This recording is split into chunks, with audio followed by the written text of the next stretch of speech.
Tole kabajamtoota fi dhaggeeffattoota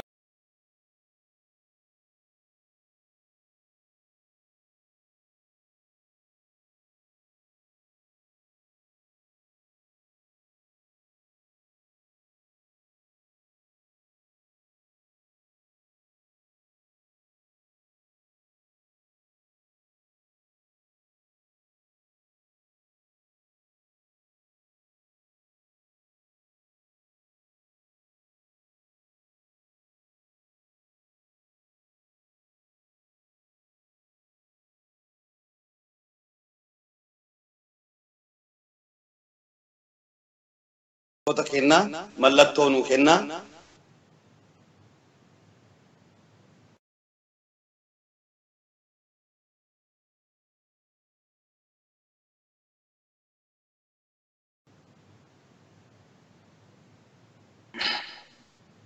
Dhaggeeffattoonni tokko mallattoo nuu kennaa hin dhaga'amu nuun jedhaa jiranii kutaa teeknikaa bakkalcha.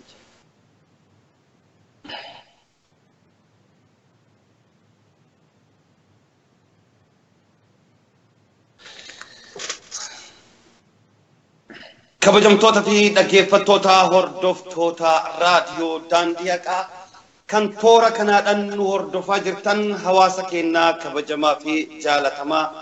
Egaa guyyaan har'aa alhamdulillahi rabbil aalamiin gammachuu qabnaa.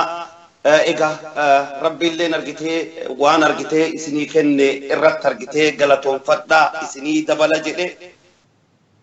Kanaaf immoo argitee rabbi kenna galatoonfannaa alhamdulillahi rabbil aalamiin.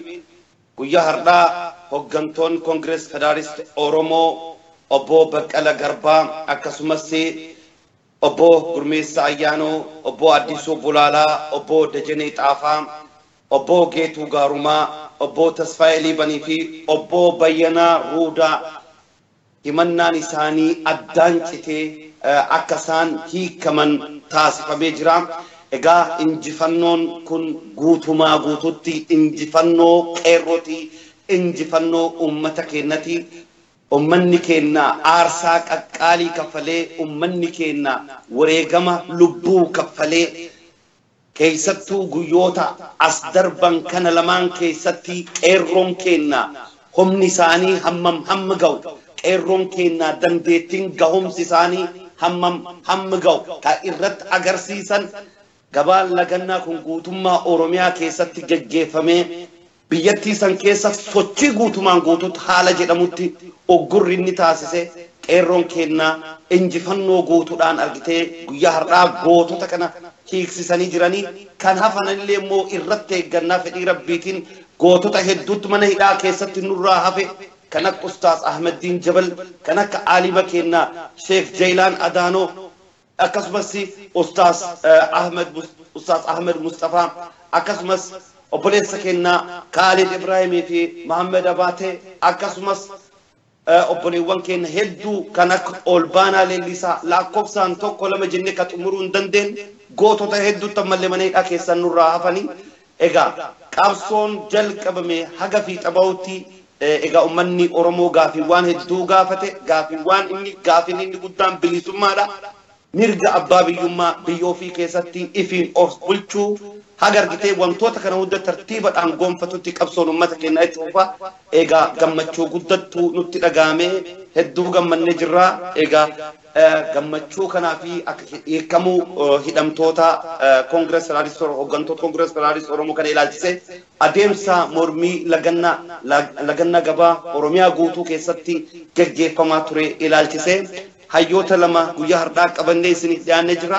Egaa hayyoonni keenya guyyaa har'aa nu qabannee isiniif dhiyaanne itti dhaaba Koongirees Federaalisti Oromoo argitee itti gaafatamaa akka idil addunyaatti itti gaafatamaa dhaaba Koongirees Federaalisti Oromoo kan ta'an obbo Nageessaa Oddoo Duubee fi Piroofeesar Mahammad Abbaa Jabal Taahiroo haala wayitaawaa kanarraa egaa gara toora raadiyoo daandii haqaatiin kan qabadhee kan qophii kana sanii geggeessu ana obboleessa keessan Hamzaa Booranaati. Sagaleen kiyyallee qulqulluu ta'uu dhabuu isaatiin egaa dhaggeeffattoonni keenya dhiifama nurraa taanu gama kutaa teeknikaatiin ogeessi teeknikaa Bakkalchi Bariidoo wajjin jira. Jalqaba keessummoota keenya simannaa keessummoota keenya yooyyaa an haa dhufu bagana gaannu dhihatan obbo Nageessa Oddoo Professor Muhammad Abba Jabal Tahiro يويا كم جفتن حمزة نجيسة في وجيسة تكنيكا كم جفتن شفت نجاس bagana ga anjiratan obbo Hamza no aferu ketif heddu galatom hori bulu fat wayomi akkasuma ogees kenna ka teknikalle bagana ga anjirat ayyega hora bula devan ega keessummooma kenna kanalle affeerra kanalle nu kabaydanii dhiyaatuudhaaf hedduu gammachuu qabnaa guyyaan har'aa guyyaa gammachuuti ega obbo Nageessa Oddoo Dubee itti gaafatamaa dhaaba Kongirees Federaalist Oromoo idila addunyaa fuulli kan kee guyyaa har'aa hedduu cucculuqaa maashaallah asiiti akkan si argaa jirutti dhaggeeffattoonni keenyallee daawwattoonni illee argaa jiranii meegaa jalqaba sirraa ka'aa gammachuu kan kee warroottan kaleessa biyya keessatti illee waliin hojjetaa turte hojii hedduu waliin qoodataa turtan itti gaafatamtoonni hiikamanii jiranii egaa baga gammadde jedhee sirraa eegaa saniin booda gara Professor Muhammad Jabal Abba Tahirotti achi fuulaa mee maaltu sitti dhagahame obbo Nageessa Oddoo Dubee guyyaa har'aa argitee oduun kun argitee guyyaa lamaan tokkoon durallee maxxanfamanii turanii gaafa gabaan lagannaa eegalu gameeyyiin obbidiyoo lafa jalaa cecceete argitee gabaa lagannaa kan akka waan fashalsuu akka waan argitee qancarsoo itti argitee hin hiikamaa maali jedhaa turanii dhagahaa turre garuu inni sun har'a dhugoomuu isaa gaafa dhageettu maaltu sitti dhagahame dhugaa dubbachuuf hedduu gammadee jira wanni gammadee filleen bahuu isaanii qofaa miti haala isaan itti baanitti na gammachiise maaniifi bahiisa namni kamuu hidhamee hinuma baya nulleen anillee mana hidhaa ture waggaa sadiin duuba bilisa jedhaniituma manni murtii gaafa silaa biyyinii kennu nu baatee mi'a kenna guuranneetuma baan ammoo tajara tanaa wanni addaa qaba maaniif qabsoo sabaatiin walii hidhatee jira jarri tuni qabsoo kana qabsoo hawaasi godhu qabsoo uummataa kana keessa jarri kun aykanii taate simboolii qabsoo taatee jirti gaafa hidhamtullee hidhachuu durallee qabsoo lafti kenna lafeetee jettee jalqabsitan lafti kennitee hiriira waamtee qabsoon isaaniitiif jara kanaaf sochiin uummataa sun dhaqee walitti hidhatee jechuudha walitti hidhamee walitti waan jiruufi simboolii qabsoo tanaa teetee qabsoo tana kakaasuu isaaniitiin hidhamanii eega hidhamaniin duuballee achi keessallee qabsoo tana hoogganaa turanii labsii adda addaa achuma keessaayyuu yaada kennaa labsii adda addaa isaan kennan allaayifii fa bahee dubbisaa ture waraqaa 4-5 ta'e akka allaayifii bahee dubbise ka miidiyaalleen hin dabarsin jechuu gaafa jarri tun mana hidhaa jirtu maaliif jarri tun qabsoo tana guututti of kennitee jechuudha yeroo isaan mana hidhaa keessa turanitti yaa dhiisaa jara kennaa hidhamuun keessanuu gaayaadhaa haga sadarkaa jennuutti turre kaammoo kun si arrabsu waraqaa jarri hin barreessin dubbistanillee kanuun jedhee nu arrabsullee hin ture san qofaa mootii qabsoo gaafa biyya jiru jara tana waliin ture jechuudhaan eegi 2010 join godhee waliin ture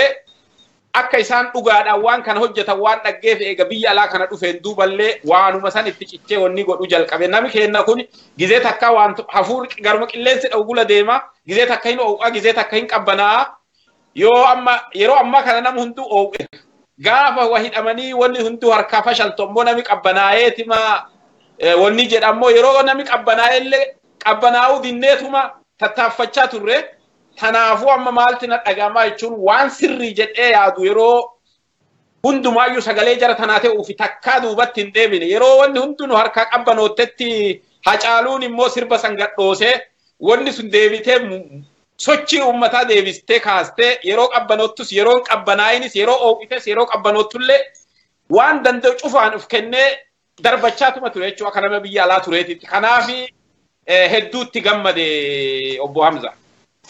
dhugaa qabda baga gammaddee baga boolumaan gammanne gammachuun ka uummata Oromoo maraati argitee ka warra dhugaa haqa barbaadu maraati baguma waliin gammanne Professor Muhammad Abba Jabal Tahiroo ala kanarraati gara tooraa sabaa himaalee kanaa hayyoonni kun akka isaan hiikaman akka argitee isaan badii malee argitee hiikaman toora sabaa hima adda addaatiin dhiyaachuudhaan argitee falmaa ka turtan dhugaa ummata kanaa dhugaa hayyoota kanaa baasaa turtan dubbataa turtan gaafa hiikamuu jara dhageettan mee maaltu isinitti dhagahame Professor Muhammad Abba Jabal Tahiroo hedduu gammade hedduu na gammachiise Hamza wanni gammachuu har'aatan adda godhu maali akka qeerroon feete hiikamuu isaattu adda godha namni akkuma Nageessaan jedhe hin hidhamaa hin hiikama silaaftuu jarri nama ajjeeftee wanjala wayii dalaydee hidhamne beeytaa numa hiikamti garuu akka qeerroo feete hiikamuun jaraasu hedduu na gammachiise ummanni Oromoo humna akkamii akka qabu ammallee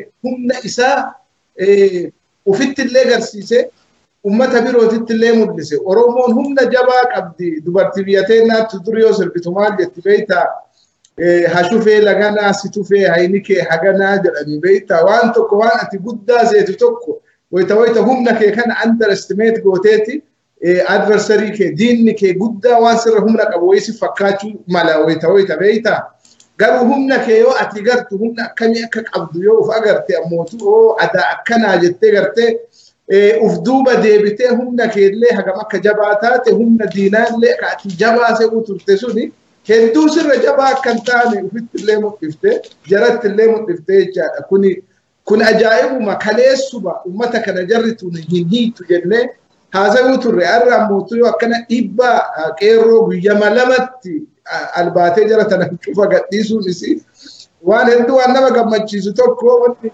gartee dhumaa gammannu ammoo wal yaadachiisuu qabnu maali san booda illee itti deebinee hin dubbanna gammachuu tana ammoo sila spoil gochuu illee hin fudhatu akkanuma dhiisee wayyaa qabsoon ta'in akka dhumatin booda gaafiif deebii keessa itti deebina utuu tana asumatti dhaabee wayya tana asumatti dhiisa.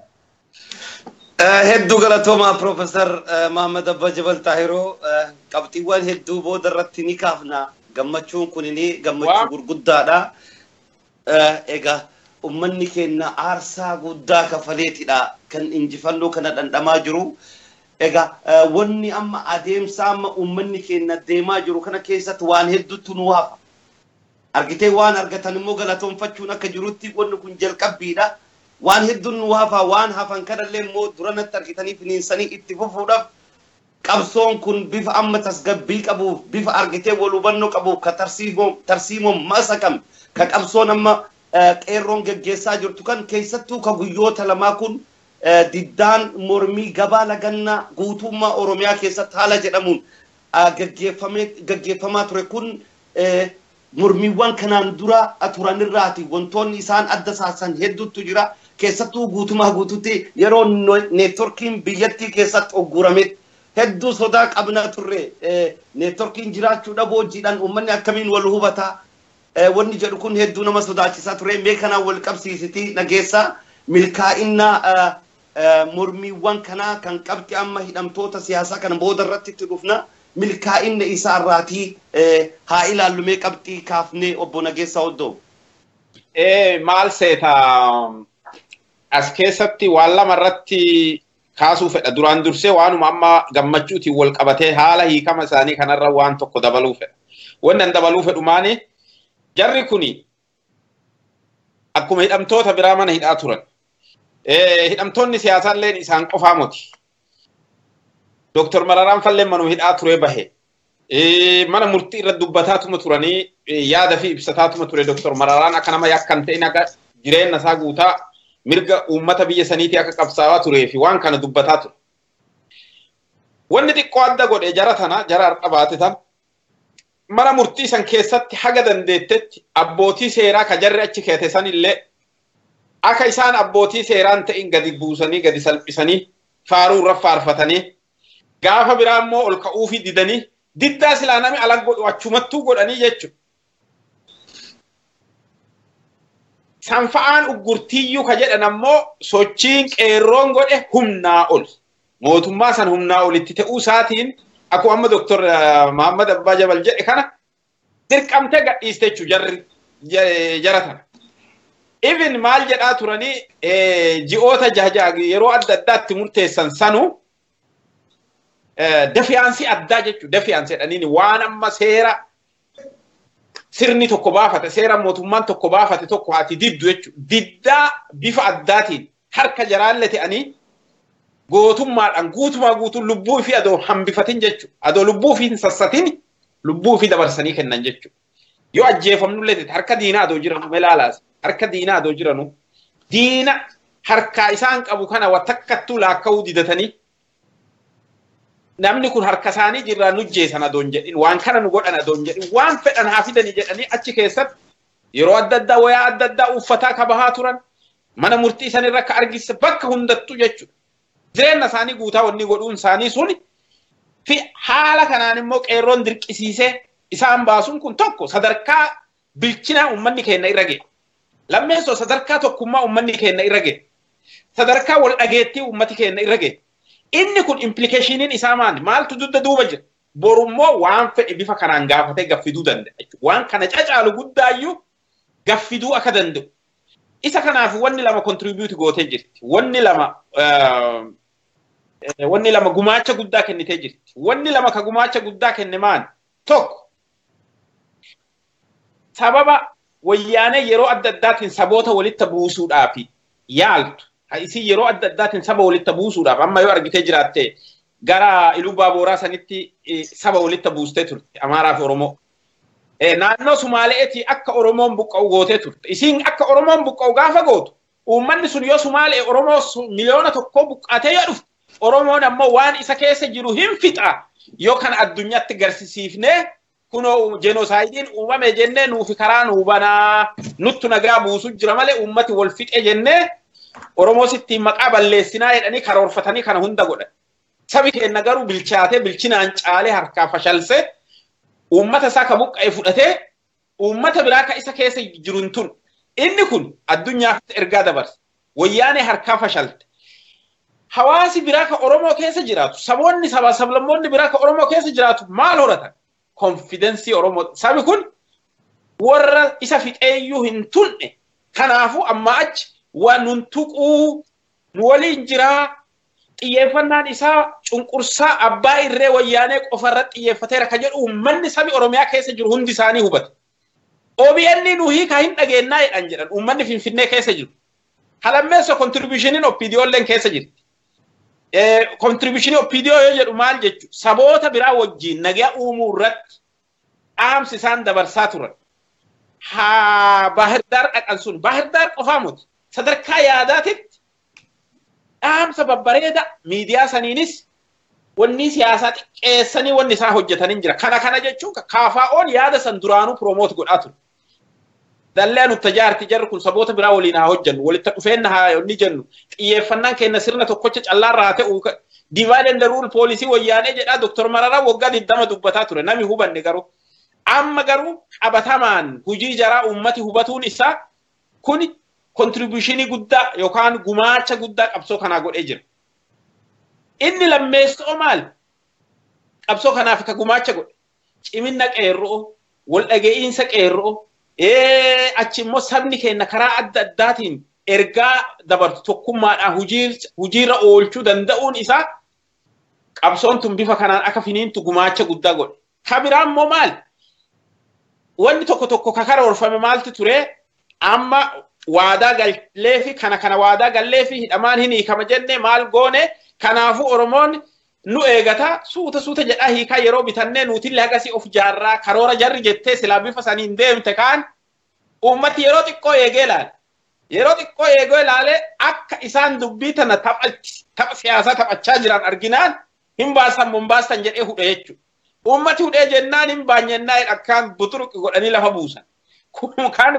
Kun bilchina uummataatitti kana bilchinaa fi sadarkaan uummataa qabsoodhaaf murannoon uummataa sadarkaa guddaarra ga'uusaa jara bira dabree deemuu isaatiin jarri haala adda addaatiin walitti buustee uummata sobdee bira dabruu dadhabde.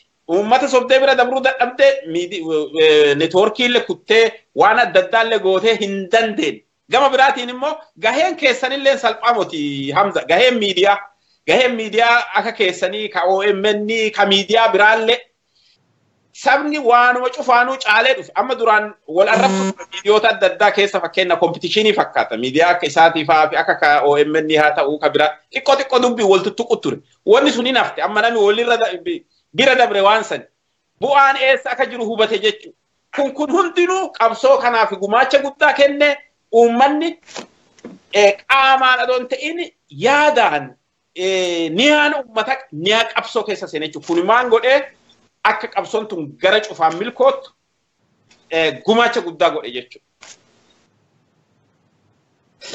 Egaa hedduu galatoomii jaallageessaa oduu dhufee qabxiiwwan murteessoo kaaftee jirta mee qabxiiwwan kana irratti illee Profeesar Mahammad Abbaa Jabal Xaahiruu akka isaan dabalan barbaada.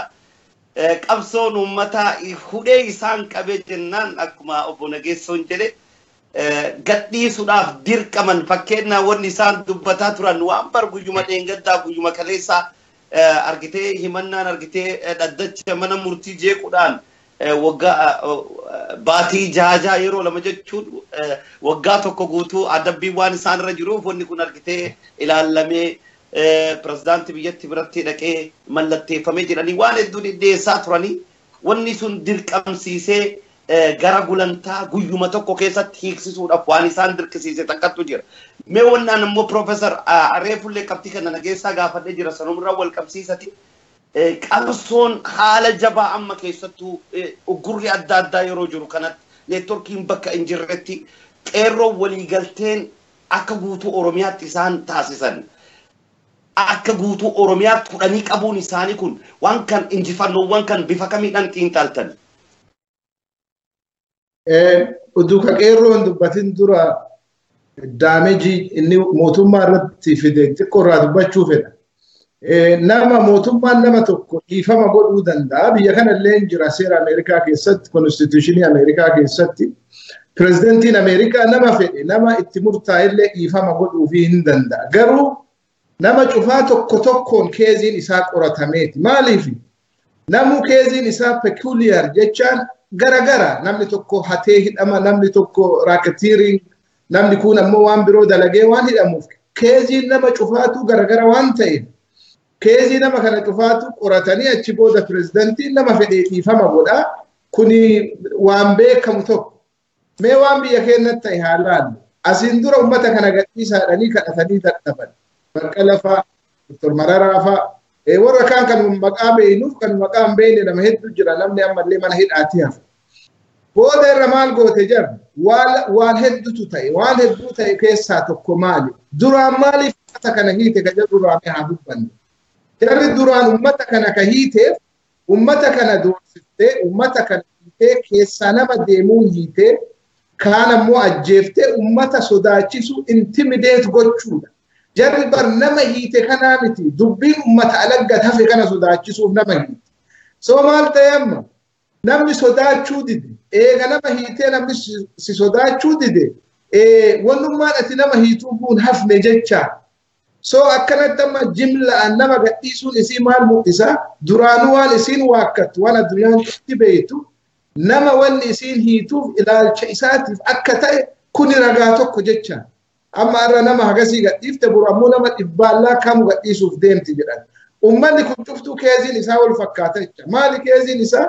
Keeziin isaa yaada isaatiif ejjennoo politikaa isaatiif hidhame malee cubbuu takkaa godheetii miti jecha. Suni akka gaariitti beekamuu qaba. Daameejiin inni ammoo jara irra geesse maali? Manni hidhaa, manni murtii jaraa, akkaataan jarri itti nama qabdu, akkaataan isiin itti nama adabdu, kun cufti olaantummaan seeraa akka keessa hin jirre akka gaarii kan mul'ise jecha wanni kun. Maaliif? Baqqalaa fa'aa dheengadduma mana seeraa uggitan jedhanii ji'a jaha yeroo lamaa itti faradan. Nama ji'a jaha ugguu lamaa itti faradan as garagalanii uduu wannoon qalamni wannoo saniin kataban hin gogin jara san gadhiifte. Kuni maal mul'isa? Olaantummaan seeraa akka hin jirre namnummaan tokko akkasi hidhu, akkasi adabu, akkasi faradu yoo fedhe ammoo akka gassiqisu mul'isaa jechaadha. Kana wanni inni mul'isu. So Baqqalaa fa'aa ka hidhellee qaama tokko. Ka itti murteessellee qaama tokko. Wanni koortii fi maali adda babaasa dhama aqaabee higgi prosecutor jedha. Aqaabee higgiif daanyaaf kasi hidhullee sadi hanuu tokko biyya san keessatti. Wayyaanee olaantummaan seeraa waan hin jirreef. Kana wanni akka gaariitti namni beekuu qabu. Daameejiin inni waan jara irra fide wanni jarri duraan haguuggiftee addunyaallee sobuu ni feetu. Kan nuti beeknu ka biyyatti namuu beeku kun amma ifatti gadi bahee jecha olaantummaan seeraa akka hin jirre kana booda jarri afaan qabaattee hin dubbattu jechaadha. Olaantummaan seeraa biyya san keessa hin jiru seerri garee yookaan nama tokkotu oofa jecha. Eenyu akka ta'e uummanni keenya cuftuu hin beeku. Wayyaanee sun san kun ammoo dhageessaan dubbatee irra deemuun barbaachisaa natti hin fakkaatu. akka manni seeraa jookii ta'ee kaan garuu koorta qafan faranjiitti jedhan kijiba akka ta'e jarri teenna gootummaan Baqqalan faa nama ganna 50 olii Baqqalan ragadanii achi keessa itti isin kijibdan jecha itti sirbanii akka gartee koorti processing maasu cuftu akka kijiba ta'e itti mul'isan jecha jarmatti mana hidhaa ta'anii so waan akkasiiti kun ammootu gara qeerroo as deebine injifannoon ummanni Oromoo galmeesse duratti tuttuquu yaalee ture kun injifannoo guddaa taarikuma ummata Oromoo biyya san keessatti haga isteeta taate akka amma jirtu kana haga dhaabattee jecha waggaa gara 130 wayii wanni akkanaa ta'ee hin beeku ummata Oromoo dhiituu malee ummata Oromoo arrabsuu malee ummata Oromoo tuffachuu malee ummanni Oromoo mootummaa harka micciiree waan fedhu tokko irraa fuudhuun isaa yeroo duraati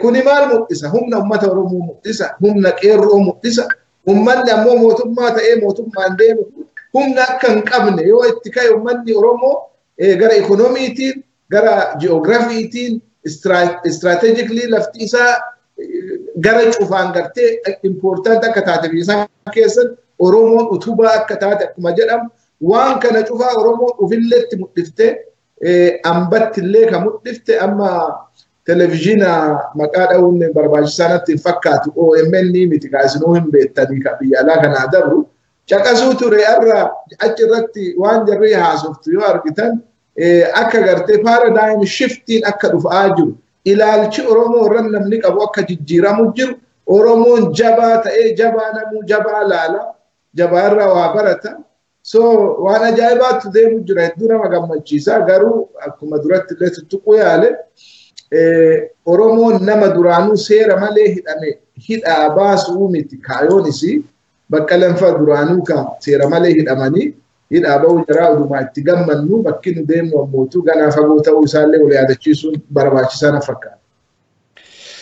Hedduu galatoomaa Profeesar Mahammad Abbaa Jabal Taahiroo barakallahu fiikum dhugaa baantanii imalli keenya dheeradha waanuma gabaabduu kana argannee waan manatti galluu miti hojii gurguddattu ammallee nurraa eegama dhiigni ilmaan keenya tokko lama miti ka dhangala'aa jiru tibbuma kanaatu ammarreessatti kuno guyyaa kaleessallee akkasitti dhiigni ilmaan Oromoo dhangala'aa ture ammallee dhangala'aa guyyaa dhals akkasuma dhangala'aa oolee jira egaa wanni amma qabxii kana kaasati egaa ummanni Oromoo mormiinni guyyoota lamaan kana keessa gaggeesse gaafuma jalqaba irraatii gameeyyiin opidiyoo gama toora Facebook kanaan mormaa turte san qofaa miti hardhallee Dr. Abiy ibsa baasan keessatti haasofni isaan haasawaan qabxii tokkoon kaasuu baannullee haaluma waliigalaatiin qabsoo qeerroo kana akka waan qeequtti qabsoon qeerroo kun bu'aa takkallee akka waan hin qabnetti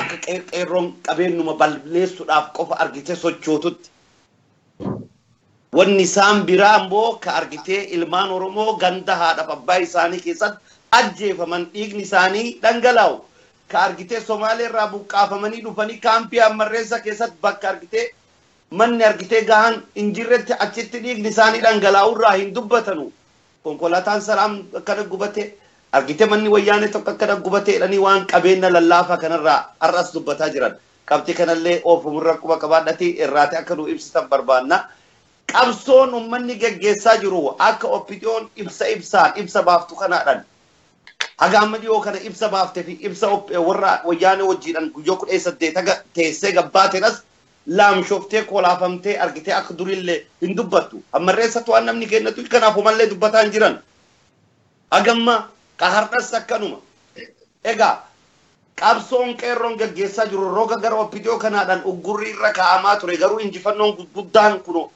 galmaa'ee Oromiyaa keessa akka isaan hin sochoone bakkoota adda addaatti immoo argitee poolisiin Oromiyaaf bulchiinsi magaalota sochii guddaa argitee qeerroo waliin taasisaa turan egaa wanni amma asirratti obbo Nageessaa Oddoo Duubeedhaaf dhiheessuu barbaadu oppidiyoon bifa amma jalqaba yeroo mormiin laganna ka'uuf amma goolabbii irratti qeerroo ittiin argitee maqaa balleessiisiin irra kaa'uudhaaf carraaqxe kan bifa kamiidhaan irraa ibsita.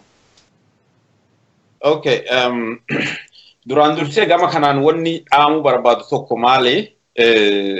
OPDO ilaalchisee waan lama beekuu qabna.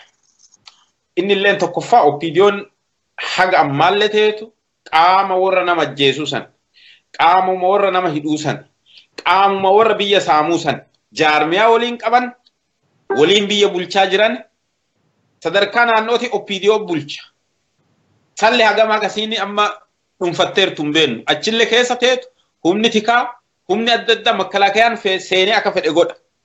Sadarkaa federaalaati aangoo hiratanii waliin jiran. Muummichi ministeeraa warra kibbaa ta'e achiin kaahajaa alaa OPDO.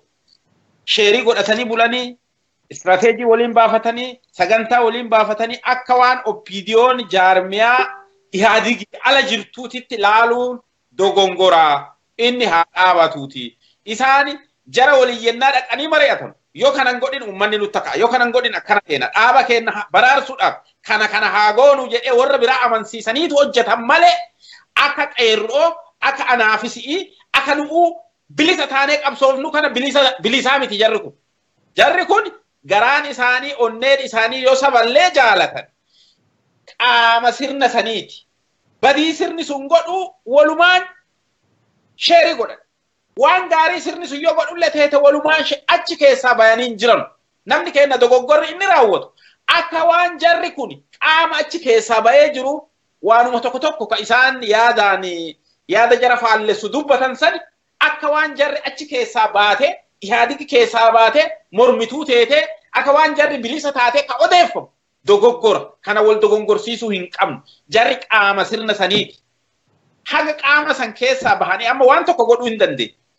Ihaadig keessa pull out godhuu hin dandeenye. Aangoon isii sadarkaa ministeerummaan isiillee nurraa hafuu yoo jette poozishinii ministeerummaa adda addaa dhiistee ihaadig keessa pull out yoo goote naannoo Oromiyaan bulchiti. Akkuma Aggaar paartii Somaalee Benishangul maaliin Aggaar jechuun just ihaadigii miti warri sun. Ihaadig keessa pull out godhanii firiidamii fi akka Oromiyaatitti firiidamii godhatuu hin dandeenye. OFC waliinuu koalishinii uumachuu hin dandeenye yoo barbaachisaa ta'e. Or wal dorgomuu danda'an Oromiyaarra wal dorgomanii kun 100 argatee kun 80 argatee waliin saba fiitii qabsaa waliin bulchuu. Koalishinii biraa immoo organizationii biraatiin godhanii gizee biraa jechuudha. Filannootti aanuun achiin duuba mootummaa biraa ijaaruu hin dandeenye. Ihaadig keessaa bayuudhaafuu murteessine. Warruma saba fiixu kana waliin jiran. Warruma saamaa baye waggaa 27 ammallee qaamuma saniiti. Akka waan isaan qaama sanii alaatiin laaluun dogongora tokkoffaa dogongori jiru kana. Lammeesso haga achi keessaa hin bayinitti immoo jarri kun gama tokkoon yoo uummatallee fayyadan teete akkuma isaan dandeettii isaan qabanuuti haga isaan fayyaduu danda'an beenne haga isaan nu fayyaduu danda'an isaanti fayyadamne ka isaan nu fayyaduu hin dandeenye haga isaan deemuu danda'anuu ala ka jiru nummaan dhiibne akka amma dhiibne ammaan tana sochoone ammaan tana finne kanatti bifa kanaan itti deemnee fiduu qabnaa. Yoo ifi hafuu fedhan taate sochiin uummataa kun deemtee gaafa sirna san galaanni kun sirna san gaafa fudhatu OPDOlle walumaan fudhatu. OPDOn keessaa hafuu hin dandeettu akka amma jirtutti. Yoo keessaa hafuu kafeetu teete maybe waa carraa lama jira. Yookiin sirna san ihaadigii kana jijjiirtee too'attee yookaan immoo key position achi keessatti agartee adeemsa isaa jijjiirtee ittiin isa jijjiirree deemna ka jedhu yaada tokko. Yaadi lammeessoo ammoo keessaa uf baasuudha. Yoo sirna wanni isa jijjiiruu kan danda'in jijjiiramuu hin danda'u. Akka yaada kiyyaatti sirni sun jijjiiramuu hin danda'u. Wanni ihaadig jedhamu kun jijjiiramuu hin danda'u. Jijjiiruullee hin dandeettu. Yoo haftu taate yoo sirna san keessa pull out gootee baqa saba fiitiin makamtee poozishinii isaanii ka sadarkaa adda addaa isa hin feenu yoo jettu teete hafuu ni dandeetti ta'a. Kanaa alatti arraan jiru tokko gaafa galaanni kun fuudhee deemu jaruma kaan waliin isaallee fudhatee ni deemuu danda'a carraan wanni guddaan jiru tokko san most probably ka ta'uu danda'u jedhee ayyaadu. Kanaafuu jara kana akka waan isaan achi keessaa ba'anii ihaadig keessaa ba'anii qabsoo sabaatiin makamanii bilisa ba'anii qabsoo sabaatiin makamanii yookaan saba qofaa qabsaawaa jiranuu laaluun qabnu achi keessa jiranii akka qaama sirna saniititti immoo yoo sirni sun iyyu waliin iyyanii haga tokko sabaa aantummaa argisiisuu danda'an. Kana jechuun garuu sirna sanii qaama sirna sanii ta'uun isaanii hafee hin jiru. Bifa saniin hubatamuu qaba. Kanaaf iyyanii qaama sirna saniiti sochiin kun dhaxxee sirnicha tuqu jira mana isaan keessa jiran dhiibu jira abra godaana wanniin gireedere dhiibu jira manicha isaan keessa jiran maaf hin iyyinere yoom keessa bayan keessaan baan gireedere mana dhaabateetti dhiibu jira bar kanaafu iyyuu malee carraa maal qaban kan akkasitti hubatuu fi qabna kanaafu yoo danda'an yookiin mana kana keessaa bayanuuti gireederiin kun mana kana numa jis kanaafu yoo danda'an bayuu yoo hin bayin immoo isaanti keessa jira jedhee ummati Oromoo qabsoo fi hin dhiisu mana kana inuma finqilchaa inuma jis ana kanatti mudhatu kana gama kanaan galatoome hedduu galatooma bona keessa ibsa akkaan bareedaa argitee qabxii murteessaa kaaftee kanumaa wal qabsiisuudhaan Profeesar Mee egaa qeerroon hudhee yeroo isaan qabe hunda argitee kallattiin isaan argitee qabxiiwwan isaan kakaasan hedduutu jira keessattuu wanni anan marmaa kaasuu barbaadu waan akka waan guddaa ummata Oromoo hojjetan yeroo kamuu argitee dhaadheessan yeroo kamuu waanuma xiqqaa tokko hojjetanii ibsa baasanii argitee ardii nama dhiphisan jarri kunu ammallee bobaa warra argitee TPLF kan jiran afaan guutanii dubbatuu hin danda'an ammallee dheengadda kanallee kan namni kenna gaafuma dhiyoo kanallee ka calanqootti namni kenna hobba'e argitee as gabbaanii dubbatanii humni raayyaa ittisa biyyattuu argitee uummata kenna fixe argitee humni raayyaa ittisa biyyaa kunin ajaja kenna malee seenee jedhu obbolamma Magarsaa ammoo duuba qaamonni waan kan hojjetan argitee qorannoon irra geggeeffamee tarkaanfiin irratti hin fudhatamaa jedhan wanni sun eessa seeni sanii miti ammallee gaddeebi ammallee namni kenna ka ittiin obba'aa jiru ka ittiin dhumaa jiru warruma humna raayyaa ittisaa kan ibsi isaan baasan uummata Oromoo maal fayyada raayyaa ittisa kana ka biyya keessa argitee ka ajaja isaanii malee ganda kenna seen kanurraa baasuu hin dandeenye isaan biyyatti san keessatti argitee paarlaamaa irra taataatu bakkuma hundatti uummatuma Oromoo kanatti sila irra wayyuma jedhan bakka paarlaamaa taatu ka'umoo bidiyoo kana keessatti iyyuu sila namni gahee guddaa qabu dhaaba san keessatti addawaawii keessatti humna guddaa sila qabu oppidiyooma kan isiin ofiisiiti abbaa ishiin dubbachuu hin dandeettu abbaa ishiin sodaatti deebitee uummata Oromootti dubbatti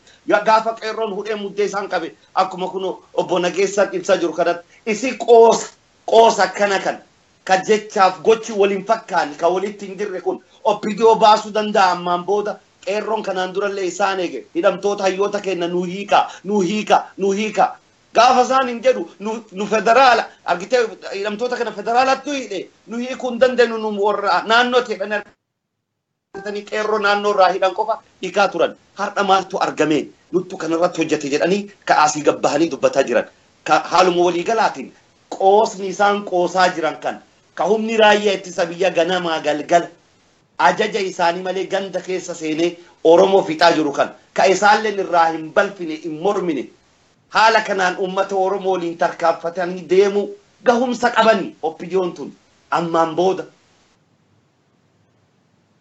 gahumsa qabanii Hamza gabaabatti yoo yes or no jedhi na deebis jette ka warri politika Ameerikaa kun yes or no hin jaalatu oppidiyoon amata 27 dalagaan isii ummata Oromoo saamsisu wannummaan oppidiyoon ufi ummata Oromootii fidde tokko hin jiru mee asteenne amma oppidiyoon Oromoo maal gooteenne warra haasofne kana gooteenne wanni tokkotti oppidiyoon amata 27 Oromoo goote hin jiru oppidiyoon maali isiin proxy Tigreet qixranyaan wanni isiin qaxaramteef afaan Oromoo waan beektu ummata Oromoo wayyaan bulchituuf qaxaramte malee ummata Oromootii waa fixuu miti afaan faranjiitiin principal agent problem jedhan principaliin jaraa wayyaane gooftaa jecha jarri ejantiidha wayta cufaa principaliif ejantii jidduu konflikti jira ka agarrullee kanuma daalamaan oppidiyoon keessa jirtu maali ummata Oromoollee gariin isii hin feeti gargaaru bilisummaallee hin jibbitu ilmi namaa beekta uumaan bilisummaa hin jibbu garuu warra isii qaxare warra qawwee harkaa qabu jira warra isii bulchutu jira warra isiin akka Oromiyaa bulchitu qaxareetu jira jarri tun ammootu sistema jiru keessa haa gaggaragaltuu malee sistema kan akka jijjiirtu hin hayyamaniif so amma nuti wanni jedhaa baane maali lammaan fagaafa ol bahee dubbachuu eegale san namni hedduun hin gammade garuu wanni ati agartu maali sistemuma jiru keessa gaggaragalu jira malee lammaan sistema sanii ala bayuu ittiin dhiiftu maaliif isiin qawwee qabdi bara dhaabattee eeguu jirti bal lammaaf alaaluu jirti amma urga gaafa kora godhataniiti lammaan fa hin mul'atu argitu abiidheen gadda bahee namni hedduun abdii irra godhatu jara san waan hedduu nama gaddisiisu wayii haasawu maaliifi sistema san keessa hambaanire sistema jarri keessatti operate gootutu jira sistema san wayyaaneen akka isii ta'utti lafa goote sistema san keessa cabsanii bayuun ittiin dhiiftu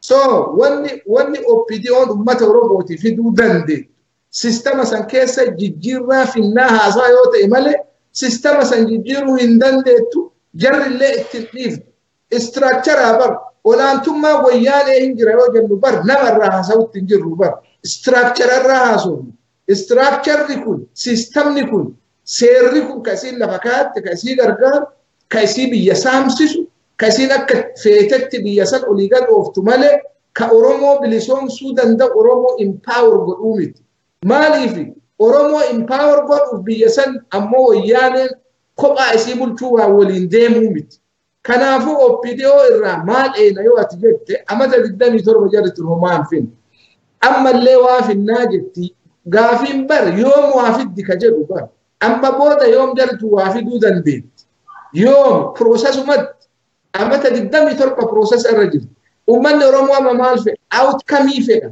proosesii hifate namni amma biyyi kalee maal jedha yeroo nu kennaa jedha haga yoomii yeroo kennaniif haga gaaf ija bar gaafa jirtu haga jirtu qorsa buusanii jetti Oromoon ijji gaafa badde qoricha itti naqaa ooltee maal si faayidaan hin jiru so namni kenna wanni jedhu amma waan isaa jijjiirraa amma feenaa jedha malee akkana isinii goonamaan ahdimaan qofa ummata kenna olii gad oofuun hin danda'amu so OPDO rakkinni sii ka duraanillee himaa baane ka ammallee itti jiru maali structure jarri keessa jirtu kuni structure wayyaaneen lafa kee structure san keessatti jijjiirraa fiduun hedduu taafiidha structure san ka jijjiiruu danda'u humna ummata Oromoo qofa OPDO bar Oromoo jibbitii utuu hin ta'in akka nama dhuunfaati warra achi keessa jiru jechuu kiyya humna wayyaanee duraan dhaabattu hin qabdu humna san silaa ka ta'uuf ummata Oromooti yoo ummanni Oromoo jara hifatee ka'u yoo jarrillee ammoo tasgabbaayaa ta'a yeroo nu kennaa ka jettu ta'e akkamitti ta'uu danda'a jarri wayyaanee jijjiiruu hin dandeettu jaran amalli 27 is not enough nama tokko yeroo kennuuf ganni 27 hin gayu gayaadha bara kana booda jaraa yeroo kennina jechuun of sobuu yoo ta'e malee wanni yeroo kennaniif tokkollee hin jiru jijjiirraa fiduu hin dandeettu olaantummaa wayyaaneetu jira yoo jennu biyya san keessa nama tokko shuumuu yookaan amma akka odutu amma fakkeenyaa jennu prime ministeri buuftee nama OPDO tokko achi yookiin kanaa miti wanni uummanni Oromoo gaafataa jiru fundamental change jijjiirraa bu'uuraa jijjiirraa sistemaa barbaada maaliif sistemni sun akka inni itti ijaarame akka dantaa ummata Oromoo itti eeysisuu miti so uummanni Oromoo dantaa ofii eeysisuuf sistema san jijjiiruu barbaada sistema san ammoo humna itti jijjiiruu qaba amma ofillee argee jira humni sistema san jijjiiruu danda'uun humna qeerrooti humna ummata Oromoo wayyaaneen humna ummataa waan hin dandeenyeef saniin jijjiiruu hin dandeettu OPDO waan hin dandeenye aadii seenuu dhiifte isii wayyaa jedhaan amma Abiyyi waan duraan namni hedduun nama yaangii nama dargaggeessaa uf durallee gartee waan hedduun dalagadhee namni abdatamaa ture tokko kaleessa wanni inni bahee dubbatu nama hedduu disappoint godhe uduu waan akkasii irraa uf eeganii gaarii maaliif ummanni Oromoo rakkina jarri keessa jirtu hin beeka humna hin qabdu that's it dhumate so inni bahee waan ibaa jechuun sun I think waan barbaachisaa natti hin fakkaatu maqaa uf balleessuu yoo ta'e malee politikaan beektaa geemii politikaa second chances hin kennu beektaa chansii duraasa yoo gubde achumaan akkuma warra pirezentoota Oromiyaa ka dabraniitii fi warra politikaa biyya sanii keessa ture salphattee gaafa takka salphatti booda ka'uun beektaa rakkisaa politikaa kanatti politikaa namaadha so Abiyyi faa uduwaan haasayan Oromoollee akkana goona haa jechuu baatanii ufumaa jedhanii self interest uduwaan hamaa haasa'uu baatanii gaari maaliif ummanni Oromoo ima walitti dhiibee jaratan gaafas itti qaanya'uuf deeman waan amma haasawan kan nuufii miti ufumaa jedhaati maaliif Oromoo waan taataniif waan yaangi taataniif waan waa beeytaniif fiucharii jaraatiif dhugaasin jechuu waan hamaa yoo jarri haasoftu anirrifadha maaliif akka jarri biyya san keessatti seera itti aanu politikaa dhufu keessatti jijjiirraan boodatti jarri bakka qabaattu barbaada maaliif أنا منتيك يتجر أمة رومو جالت جدي برامسي أكاسي تيسوتشوا وين جر رومو واقولوا دبدي وانهم ننكمني سن نو understand سنيجونا إسنو ما باتني قدارو في اللاكنا وان تالين هاسينا أبي يفعانجنا سو سنجتي كونا موتو غرا كيرو أسكوفني كيرون رومو أنا جايبا دلائد بيا في النجار أفرانينو شدّاهم قراني نوتي أنك بيا هذا بيتور بيوا يوسينيهم قام نوتي بيا جرو رومون كمتالس إيش أبي في النجار سيوا دفان رومو بتو زمان سن أكنا بوليتيكا هذه سلالة نفدوبا عليه سلالة نم أفان كنا كنتروباندي زمان تتا زمانين بيا تور زمانين بان أما ولكم ما بيجيرا مي رومو هم نقولت في كيسوان بوغوان سينو شدّاون وياتو كبرو نسي أكا جايبات تكفى لما فانا موتو ويا مدرانا مني بتعمل قاول تأيه أكاسي كاول نساسو كأما هو النساء الدقود مالي بي شفتي ويتتكو أكاسي كاول أكاسي كندايون ولو sophistication إسا أكاتان جريوان كانت كنديسي نما كرار بلوانيا تشيسو وانا كاسيسو وانا جايباتك وانا بيسان كيسا ان ويتويت اما يويا دوك ايبجو اينا فكاتا وانا كاليسا فتت بيسان كيسا لغاسي نينجا سو جيجيرا بودو تجيرا كان ما تشوف ابدا تشيس نو اورومو قفا دونتين امت ما جيجيرا بيسان كيسا شوفافو ابدين اما كجيرو ابدين توكو تشيجيرو كيرو نفكاتا سو كوني هم نغدا هم نغرتي بوليتيكا بيتي سني افدورا شيب تقول امت بيسان جيجيرو ummata hedduu gartee waa beeku so ummata akkasiitu generation akkasiitu gadi bahe cufti jaraatu nama ganna 20-30 jidduuti jecha fi oduun ta'in namni gannaan gurda allee odumaa keessa jiru hedduun isii waan ummata yaangii kan ta'eef ummanni kun ummata nama abdachiisu ummata keennatti taphachuun amata 130 woy yoo ummata walloofatti dabalte amata 200 ummata keennatti jarri odiitu taphataa baate kun I think conclusion is argachu gayna fakata.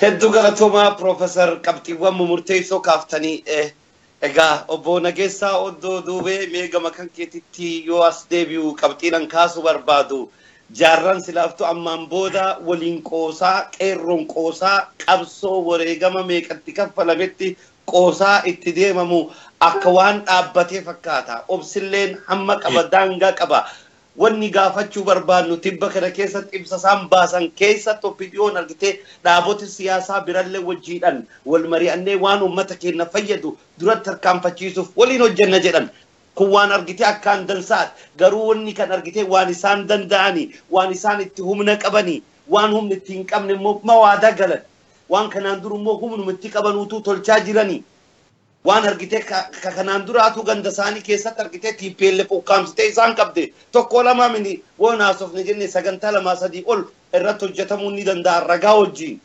wanni armattan kaasuu barbaadu isi opiniyooni dhaabota siyaasa biyya alaa jiranii miti warruma argitee kaafaa'oo keessanuutu wajjiidhaan biyya keessatti wajjiidhaan waan uummata keenya fayyadu kan hojjechuudhaaf abbootiin isaanii sunu isaanitti dhiifti waan jedhu kan raamee obbo Nageessaa Oddoo Duubee osoo irraa nu ibsitanii. Hayyee guddoo dansaa. Duraan dursee waan qabxiilee lamaan tokko tuquu fedha. Tokkoffaa sochiin amma sabni keenya geggeessaa jiru kun sochii murteessaadha. Sochiin tun sochii bilisummaa gonfachuuf godhamu. Sochiin tun namni sochii bilisummaa gonfachuuf godhu ammoo mirga fi kabachiifatuuf gaafa sochu. Gaafa maarchi godhu mirga nama biraallee akka kabajamu godhuu danda'u qaba. Mirga kee gaafa kabaju mirga nama biraa yoo cunqursitu ta'e mirga nama biraa immoo yoo dhiibdu ta'e rakkoo guddoo. Amma qabaachuu qabna principle based ta'uu qaba principiliin deemuu qaba qabsoon ta'e.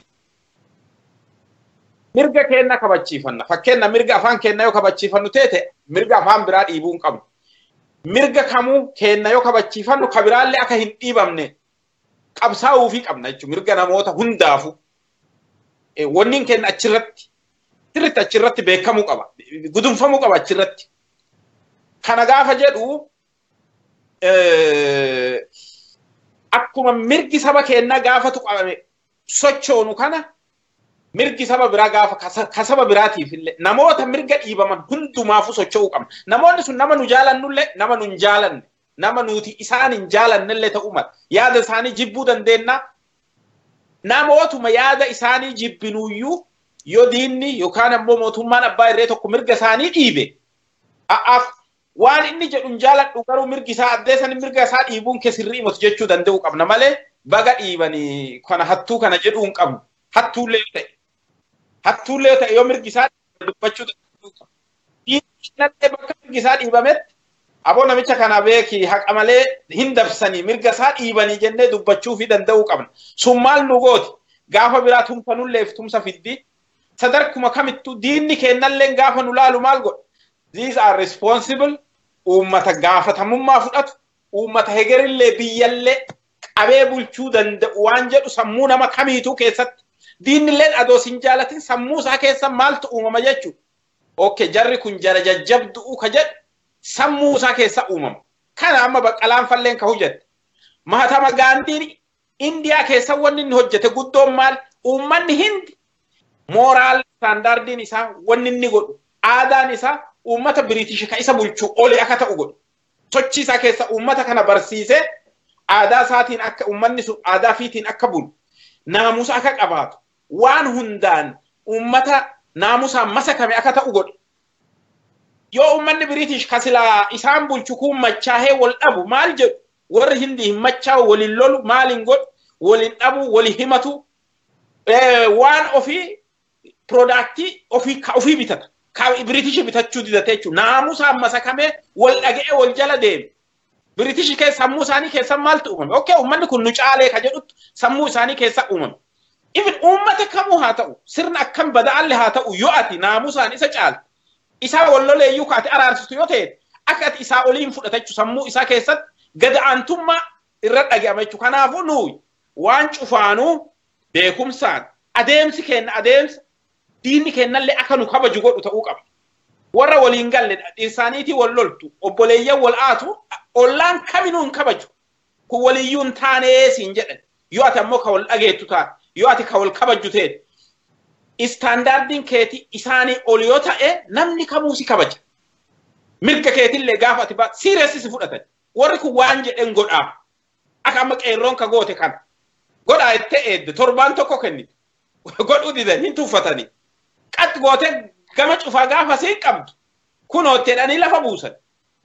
Argitee naamusaan ka deemtu ka waan jedhe gootu pirinsipiliin akkasii nu barbaachisa. As keessatti shira wayyaanee shira adda addaa godhuu dandeetti. Ammallee ka of eeggannoon barbaachisu. Tokko isiinuu qeerroo fakkeessitee namoota wajee qabu akka kanaan dura goote san ammallee tattaaffii san hin dhiiftu beekuu qabu. Wagubu waballeessu mirga namaa haala adda addaatiin waan dhiibu amma dhiyootana Facebook irra maal jedhanii turan. Oromiyaa keessa afaan biraa Amaaranyaan Oromiyaa keessatti akan dubbatan poosterii jedhu Photoshop godhanii dhaadannoo waan biraa turte. Wanni sun 2014 barattoota yuunivarsiitii Finfinnee yeroo Jaan Keeriin Finfinnee ture. Jaan Keeriin Finfinnee jira. Waa'ee ijoolleen asitti ajjeefamu jirani Ambootti jettee ijoolleen barattoota yuunivarsiitii Finfinnee qabat. Isa san Photoshop godhanii afaan Amaaraa Oromiyaa keessaan barbaannu ka jedhu godhanii. Kun maaliif? Akka sabni biraa qabsoo Oromoo tana rifatee adaawwan afaan Amaaraa balleessuuf deemanii keessaan deemanii akka sabni biraa jedhu. Sochii amma jiru fakkeessanii baasan. Sun amma tokko sun amma duula Facebookii gubbaati. Lafarrattillee ummata walitti buusu ka qabsoo ta'e qabsoo biraa fakkeessu ka babal'eessu ka qabsoo ta'e tana faalu waan hamtuu dibu ka xureessu ka maqaa balleessu gocha akkasii namoota ofii fedhan ijaaranii gocha akkasii raawwachuun isaanii waan hin hafne waan ta'eef namoota akkasii qeerroon akkuma kanaan dura godhaa ture qabee poolisii kennu qabee to'annoo jala oolchu wanni akkasii akka hin uumamne uummanni haala cufaan wal toowwatee of toowwatee bifa saniin deemuu qaba. Tokkoffaan isa kana. Inni lammeessoo ammoo qabsoo teenna tana haala amma jiru humna guddaa katen saboonni biraan namni hundu akka nu bira dhaabatu ka godhu biyya san kileem godhu Itoopiyaan tun biyya teenna Itoophiyaan tun teenna yoo Oromoon claim godhe namni claim godhe danda'u jiru because wadakka ol jirra isa claim goone saba biraa hundu hammannee ittiin deemuu qabna isa kanallee kunillee nu tarkaaffachiisa waan ta'eef barbaachisa Professor Gulanatti deebi'aan akana tafakkaatu himaa jira inni sadeessoon hoggantoota faajjii simboolii qabsooti ani ka'amma ka duraanillee qabsootan ittiin deeman mana hidhaallee itti dhufan kana amma isaan kun bahanii bakka jiranutti jaarmiyaa kana cimsu ammaan tanatti kalafa jiru kalafa qabatee lafarra jiru jaarmiyaa kana caasaadhaan ijaaramee akka sadarkaa mootummaatitti ijaaru oppiidoon hojii fi hojjettu already mootummaadha gibiraa fi wanni hunduu isigar caasaa cufa qabdii diinagdeen harka isii jirti mootummaa fi danda'e tokko waan gaarii hojjetuuf carraa qabdi yoo muratti waan hunda progress godhu dandeetti transform godhu fuuldura deemuun dandeetti waa hunda qabdi warra makiinaan oppiidiyoo kun amma kuma dhagartan dhaqee sabbattee ajira dhaqee gaara tarba ba'uu dadhabee achi jedhaa jira bakka inni achiituma achumaatti dhaqee goommaan isaa fuuldura deemuu didee achumatti marmarutti konkolaataa biraa ka isaan bira dhufee dabru duubaan qopheeffachuun barbaachisa konkolaataan sun ammaan tanatti OFC kanaafuu caasaa OFC hoggantoota tanaa waliin ta'anii diriirsuu qaba ummati biyya diriirsee haga godinaalee hundarratti waajira bananii aanaa bananii maaniif qabsooftee callaa qabsooftee maal gootachiin duuba qabsooftee bar to'achuu qabda biyya teessan qaama ati filateen ofiin ummanni akka of bulchuu danda'u akka qaama ofii filateen buluu danda'u jaarmiyaa ijaaramee bakka fudhatu barbaachisa overtake ka godhu barbaachisa qabsooftee qofa namni dhibiin dhufee qabata hin ta'u ummata mirga ummataa akka kabajamu namoota sirnaan mirga ummataa saniifi of kennanii dabarsanii kennan kana waliin teetee ijaaramtee akka ammaatti karaan ummanni mirga fi kabachiisachuu danda'uun namoota isaan isa bakka buufachuu danda'uun filannoon sirrii gaggeeffame namoonni dhugaadhaan isa hojjetanuuf isa bakka bu'an akka isa bakka bu'anii mootummaa ijaaran godhu ummanni keenya sadarkaan itti aanu kan sadarkaa kanaaf of qopheessuu qaba dammaqee jira falmachaa jira maaltu itti aana ijaaramtu malee mootummaa ta'uu hin dandeenye mootummaa sirrii mootummaa ummataa ka ijaaramuu danda'u yoo bilchaatte qofa yoo kanan ta'in muuvimentii biyya Misraa biyya Ijipti feesbuukiidhaan nami biyya alaa jiruu fi nami dargaggeessu feesbuukiin hooggananii oofanii Hosni Mubaarak Tahrir Square bani Hosni Mubaarak buusan gaafa Hosni Mubaarak buusan gara filannoo gara transitionii gaafa deema eentu fudhate Muslim Brotherhood maafi fudhate Hosni Mubaarak jaarmiyaa san diigee kaan hidhee kaan wanni haa jedhu malee jaarmiyaa waan turaniif deebi'anii of ijaaranii filannoo mo'atan jechuudha ammas mirga ummataa ka kabachiisuu danda'u yeroo hunda qeerroon zamana hunda akka kana fincilaa oolu fincilli kun maal dhaluu qaba namoota jaarmiyaa mirga ummataati falmatu achi namoota ummanni filatee bakka buufate ummati bal'aan gizee hunda waan hunda rabbayee harka baasaan murteessu namoota ofii bakka yaada isaa bakka bu'u namoota itti amanu filatee dabarfata namoota santu dantaa ummataati falmee paarlaamaa keessatti maal irra dubbatee mootummaa ummataa ta'u ijaara kanaafi garasi dabruudhaaf ummanni keenya amma maal godhu qaba namoota caasaan sirrii gadi ijaaramee caasaan gara gaafii ummataa kana kabachiisu ka gaafii ummataa kana fuudhee gara duraatti harkaanfachiisu ummati bal'aan kun hundu negotiate godhuu hin danda'u namoota negotiate godhanuu barbaachisa yoo haalli transformationii ce'umsi kun ce'umsa kanarratti namoota ijaarametu ummata kana bakka bu'ee garasi transform godhee demokraasii dabarsachuu biyya san gara demokraasii ceesisuudhaaf sirriitti qabsoo amma godhan kana keessa ijaarame cimaan gabbahuu qaba ijaarame cimaa kana immoo jaarmiyaa lafa jiru kana cimsanii bakka bu'ummaa naannoo hundarra amantii hundarra waa hundaan ijaaramee sirriitti dabarsuu qaban jechuun isteejiitti aanu dabarsuu qaban jedhee amanaa kana dhaamuu fedha. Egaa hedduu galatooma bu'uura geessa qabxiiwwan murteessaa hedduu kaaftee qabxii kanarratti illee Profeesar Mahammad Abbaa Jabal Taahiroo akkasiin dabaltan barbaada qabxiin kun qabxii jabeeffamuudha qabuudha هنا صفنا دعوة برل وجينا نو فيديون دفني أرجتي ولا صفنا ولين بيبولشودن دينا جتي وان بيفيد وان أمتك فيد وان ورمو فيدو دعوة بيجالا جرتني اللي كوتا كبي كيس جرتني اللي أرجتي ولين تيني صفنا جران وريو فيديو كنو من مسالتهم كل لسني وان ما جايبو هردا اللي فيديو تاني قدينا لأددا كيسات كإلمان كنهي ساجران كأجيس ساجران tokkola ma miti lakkoofsisani manuma saani yun qulqulleessine keessumma bira kootta jedhanii waammataa jiran jarri kun ofiituun qulqulloofne gulantaa waan ifa ta'e fakkeenya godinaaleen arsii bahallee haa taatu godina argitee ka akka booranallee ka akka gujii keessallee akkasumas baalee keessallee bakki hedduun haaromsi kun hin dhaqqabne warri nama hidhan tokkola ma miti ammallee ka argamaa jiran warri kunis ammallee dhaabota bira wajjin hin haasofne jedhanii umrii dheereffachuuf ni danda'anii haala kanaan egaa akkuma beekamutti PLF waa hunda biyya san keessa qadaabdee qabdee jirti professor qadaabdee bakka warruma kana jala isaan jiranutti bakka isaan jala masakamanii jiranutti dhaabota bira wajjin ni haasofna jedhanii akkasitti dambalaalanii dirree guutanii afaanidhaan haasawuun isaanii kuni aga gulanta kamitti isaan geessa professor Muhammad Abbaji Baltaayiru galatu Hamza ummata warra alaa muusuni waan gaynatti fakkaatu akkuma ati jette jarana fi qulqulleeffachuu qaban dura opinion ani suggestionii nan qabu maali waan tokko qulqulleessuu fedharra deebi'ee waan duratti dubbadhe tokko opinion humnan qabdu sannutuu hin beeynaa fi waan jedhe sammee waan sanaa qulqulleessu daawwattoota teetiif yoo akkas jedhu opinion humnan qabdu yoo an jedhu humna waraanaa jechuu kiyya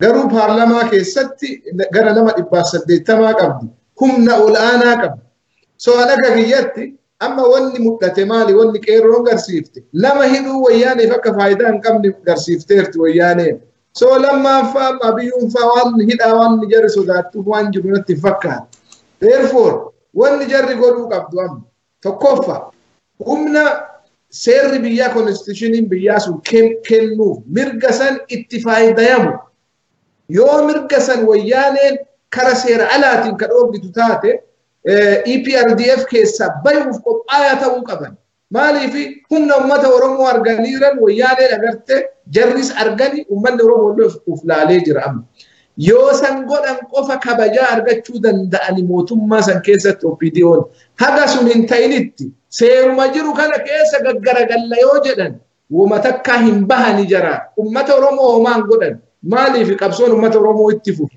garuu jarri ufumaa jedhanii warri opinion kun self interest uf preserve godhuuf akka dhaabaatittillee akka dhuunfaatittillee uf preserve goona yoo jedhan credible threat wayyaanee dhiyeessuu qaban maali wanni jarri gochuu qaban paarlamaa keessatti assertive ta'uu qaban kara seeraatiin garasii humna qaban qaabiyyi silaakitti bultu bar humna waraanaatiin miti humni waraanaa bar diina alaa sirraa dhooga malee barsila ummata keessa deemee ummata magaalaa keessatti fixuu bar suni seera ala soo jarri humna seerri kennuuf kana yoo wayyaaneen ka dhooggitu taate I repeat that yoo humna seeraan kennameef kana itti faayidamuu jarri yoo ka dhooggitu taate maal dalagan achi keessaa pull out gochuu qaban yoo akkas ta'e qofa mootummaan tunillee jara seriously fudhate yoo waan kana isin gartee kara seeraatiin deem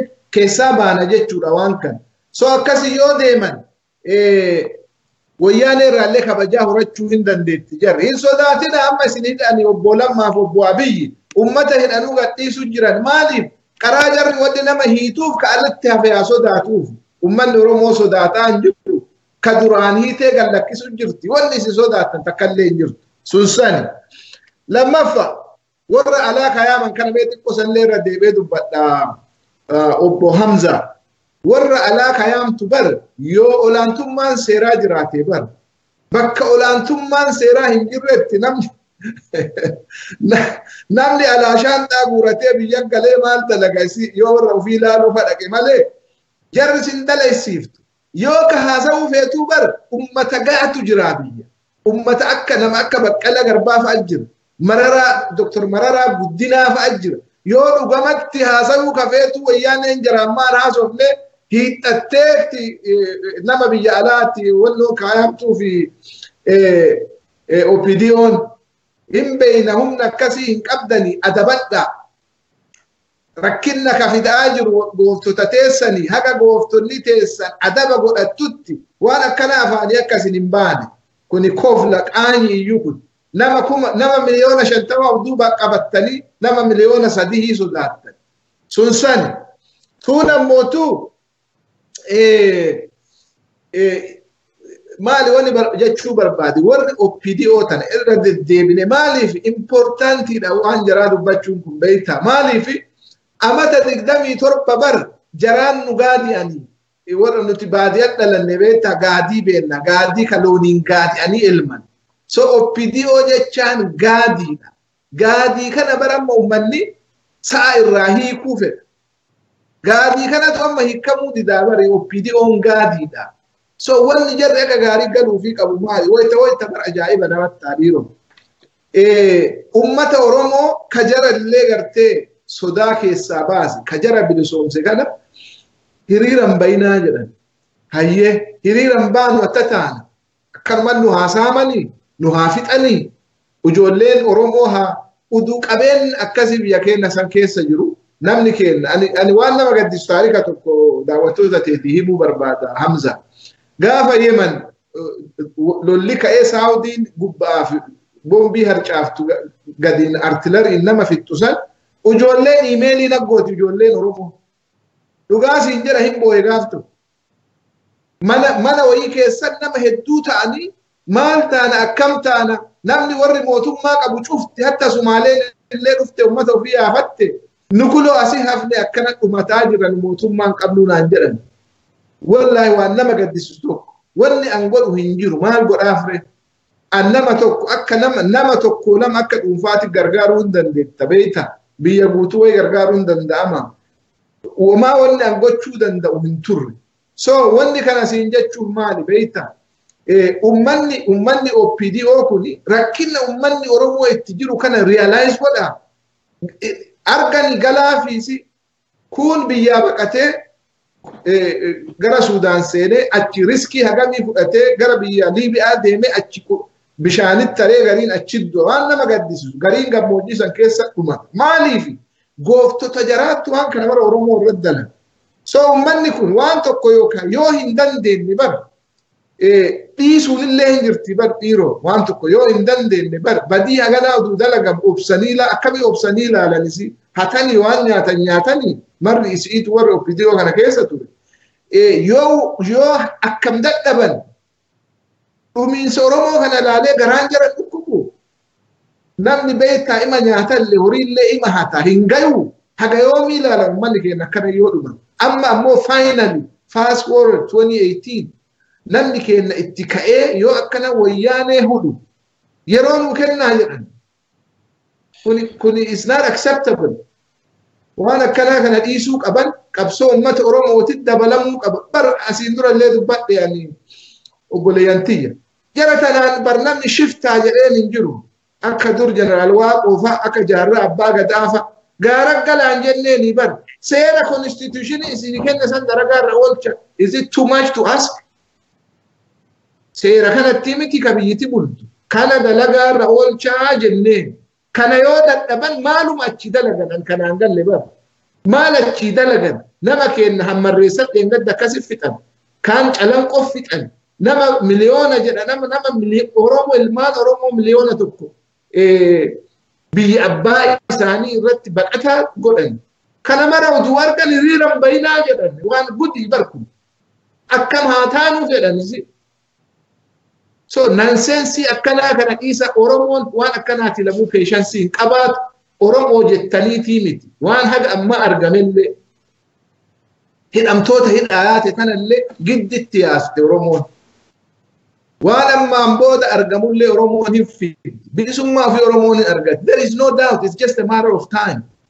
so kana tarika duran dabatina be on the right side of history obbo lamma taw obbo abiy ha taw akka dhuunfaati sin jaalanna ilmaan oromoo garuu ummata keessa wajji deemaa jedhaan kana humna hin qabdan ka jedhe humna waraanaa hin qabdan hin beeyna garuu humna qabdani humna seeraa waan qabdaniif seeraan jala tana challenge godha ummanni oromoo ammoo yoo isin jala hiriir ummataan ta'an jedhina violent imiti ummanni keenya karaa seeraatiin hiriira ba'a nama ajjeesu burcuqqoon cabsu ummata akkanaatiin hin bayinaa jettanii gara West Afrikaa kana bariyoo ummanni wal fixaa ummanni keenya waan akkasiin goone badiina gana irratti dalagamtee so ummata diisantii akkana maaliif hiriira baatan yeroo nu kenna gayoo haga gaafa qiyaamaan buutu yeroo isin kennani waan akkanaa kana dhiisaa ummata hojii dhaabadhaa jedhaan bu'amne.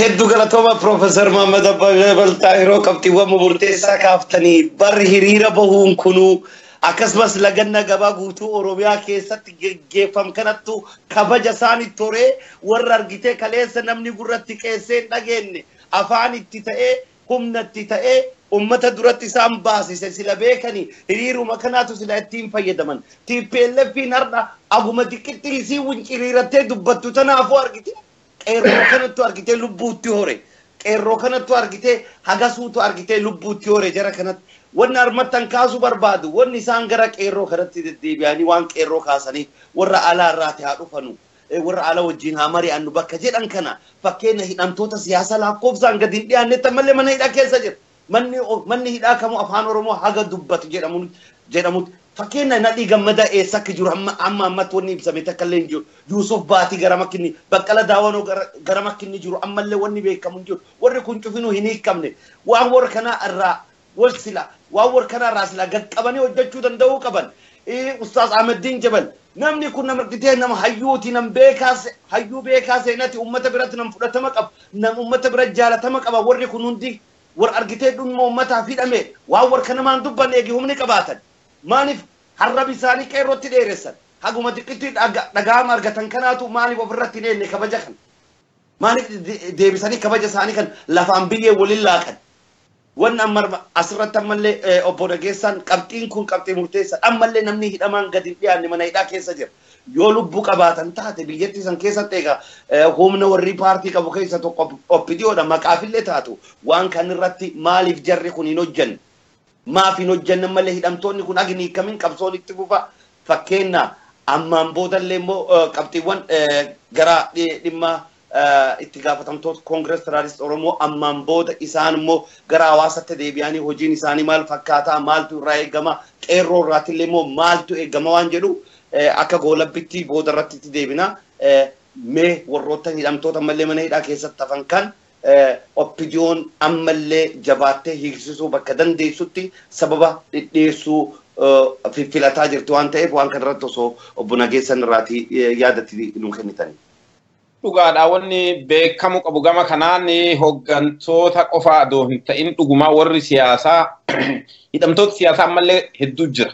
Kammaan bebeekamu ka amma dhiyoo as hidhaman keessaan warri akka namoonni akka Olbaanaa Leellisaa yeroo Baqqalaa Garbaa waliin yeroo qaraa hidhame 2012 haga sanii manuma hidhaa jira waggaa 13 moo kanatti murteessanii amma waggaa meeqa jechuu waggaa 6 fi fixee jira jechuu namni kun waggaa 7 namni kanaaf achi jira namoonni biraalleen hedduu jira jechuu namoonni hin bahin namoota kana hunda isaanii yeroo gabaabaa keessa gadhiisuu qabanii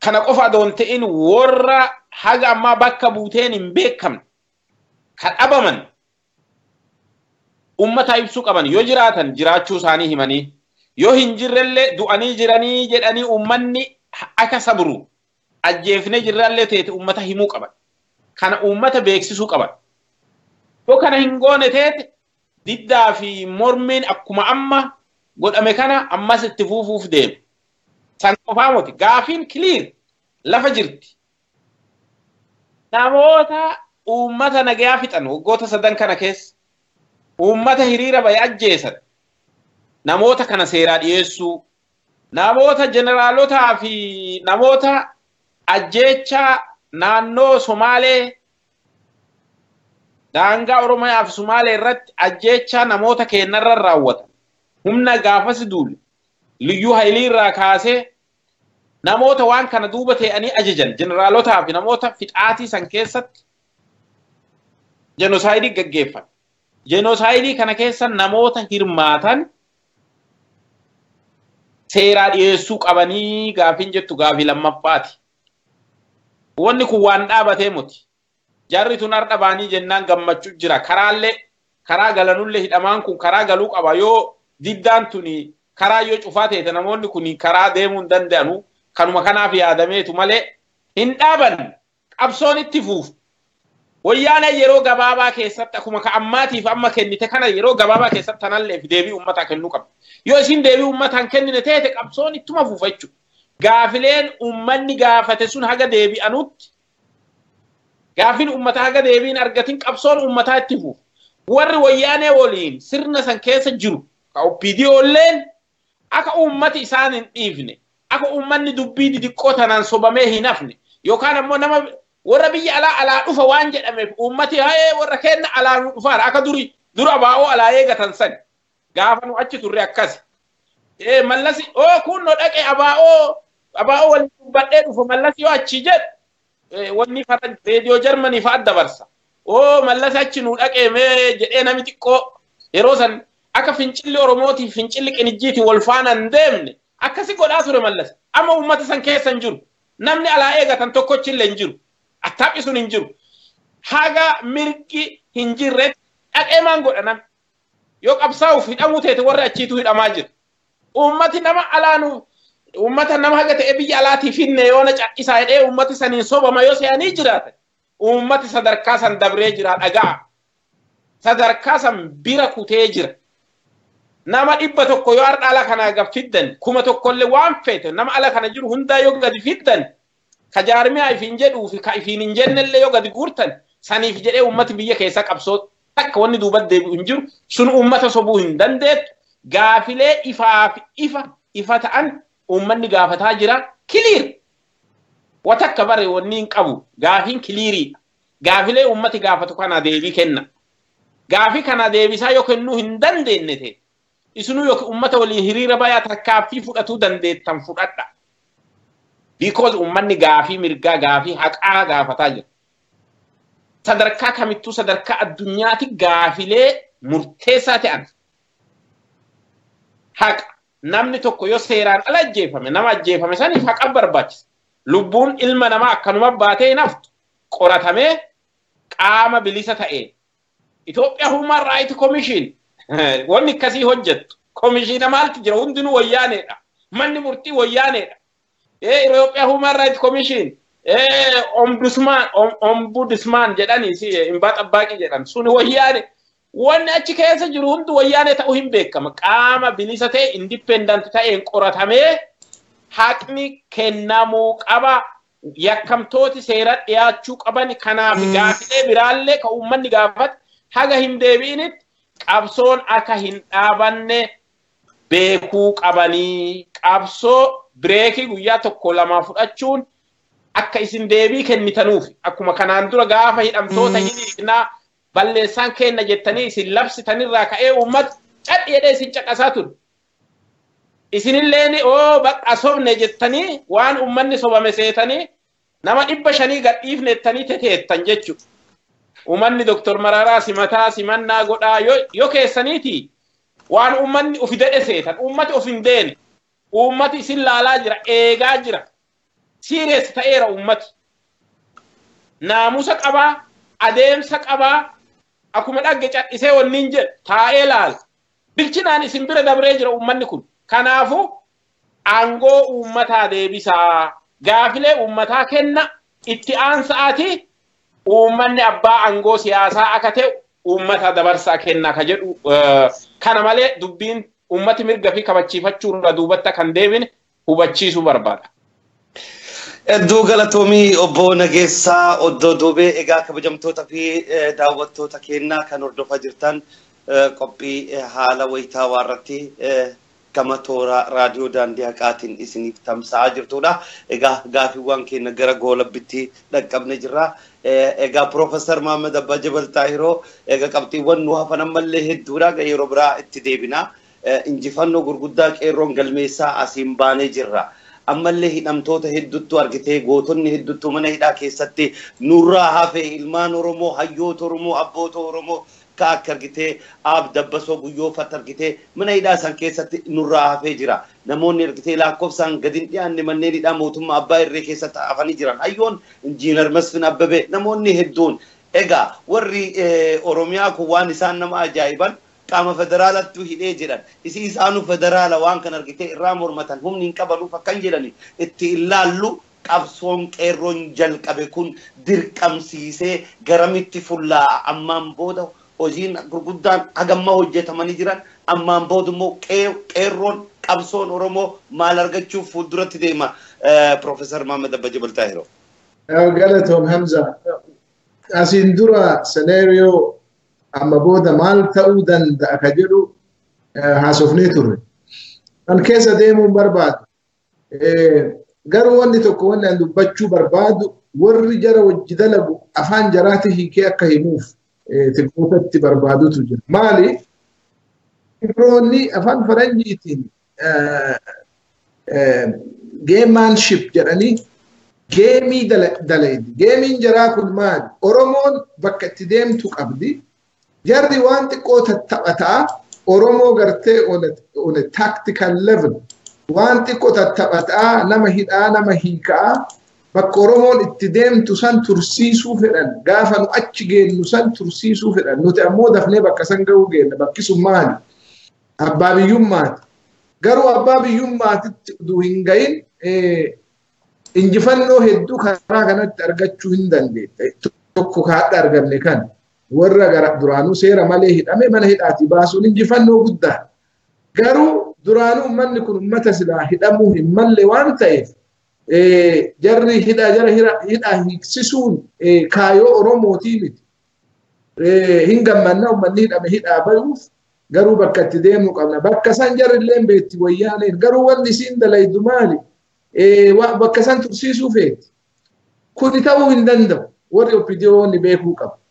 Kuni hin ta'u. Abadan waan ta'uu miti. Maaliif? Uummanni Oromoo waan fedhu hin beeka. Uummanni Oromoo beekaa ofii qaba.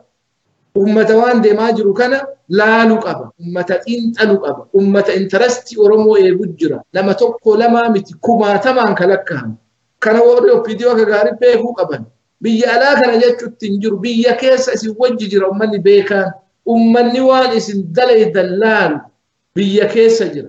So uummanni Oromoo bakka itti deemu san hanqisuun hin danda'amu. So kana beekaa tokkoffaan san wanni jechuu barbaada.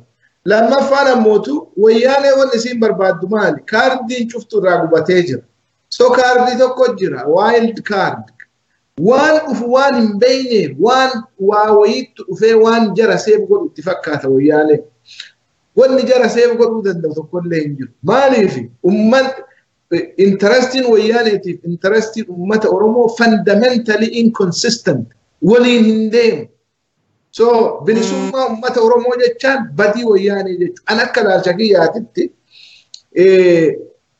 bilisummaan uummata Oromootiif wayyaanee wal cinaa bakka tokko jiraachuu hin dandeessu. Tokko baduu qabaa obviously wayyaanee bada Oromoon hin baddu. Wayyaanee bada yoo an jedhu seera kanatu bada. Sistema jarri jaartetu bada.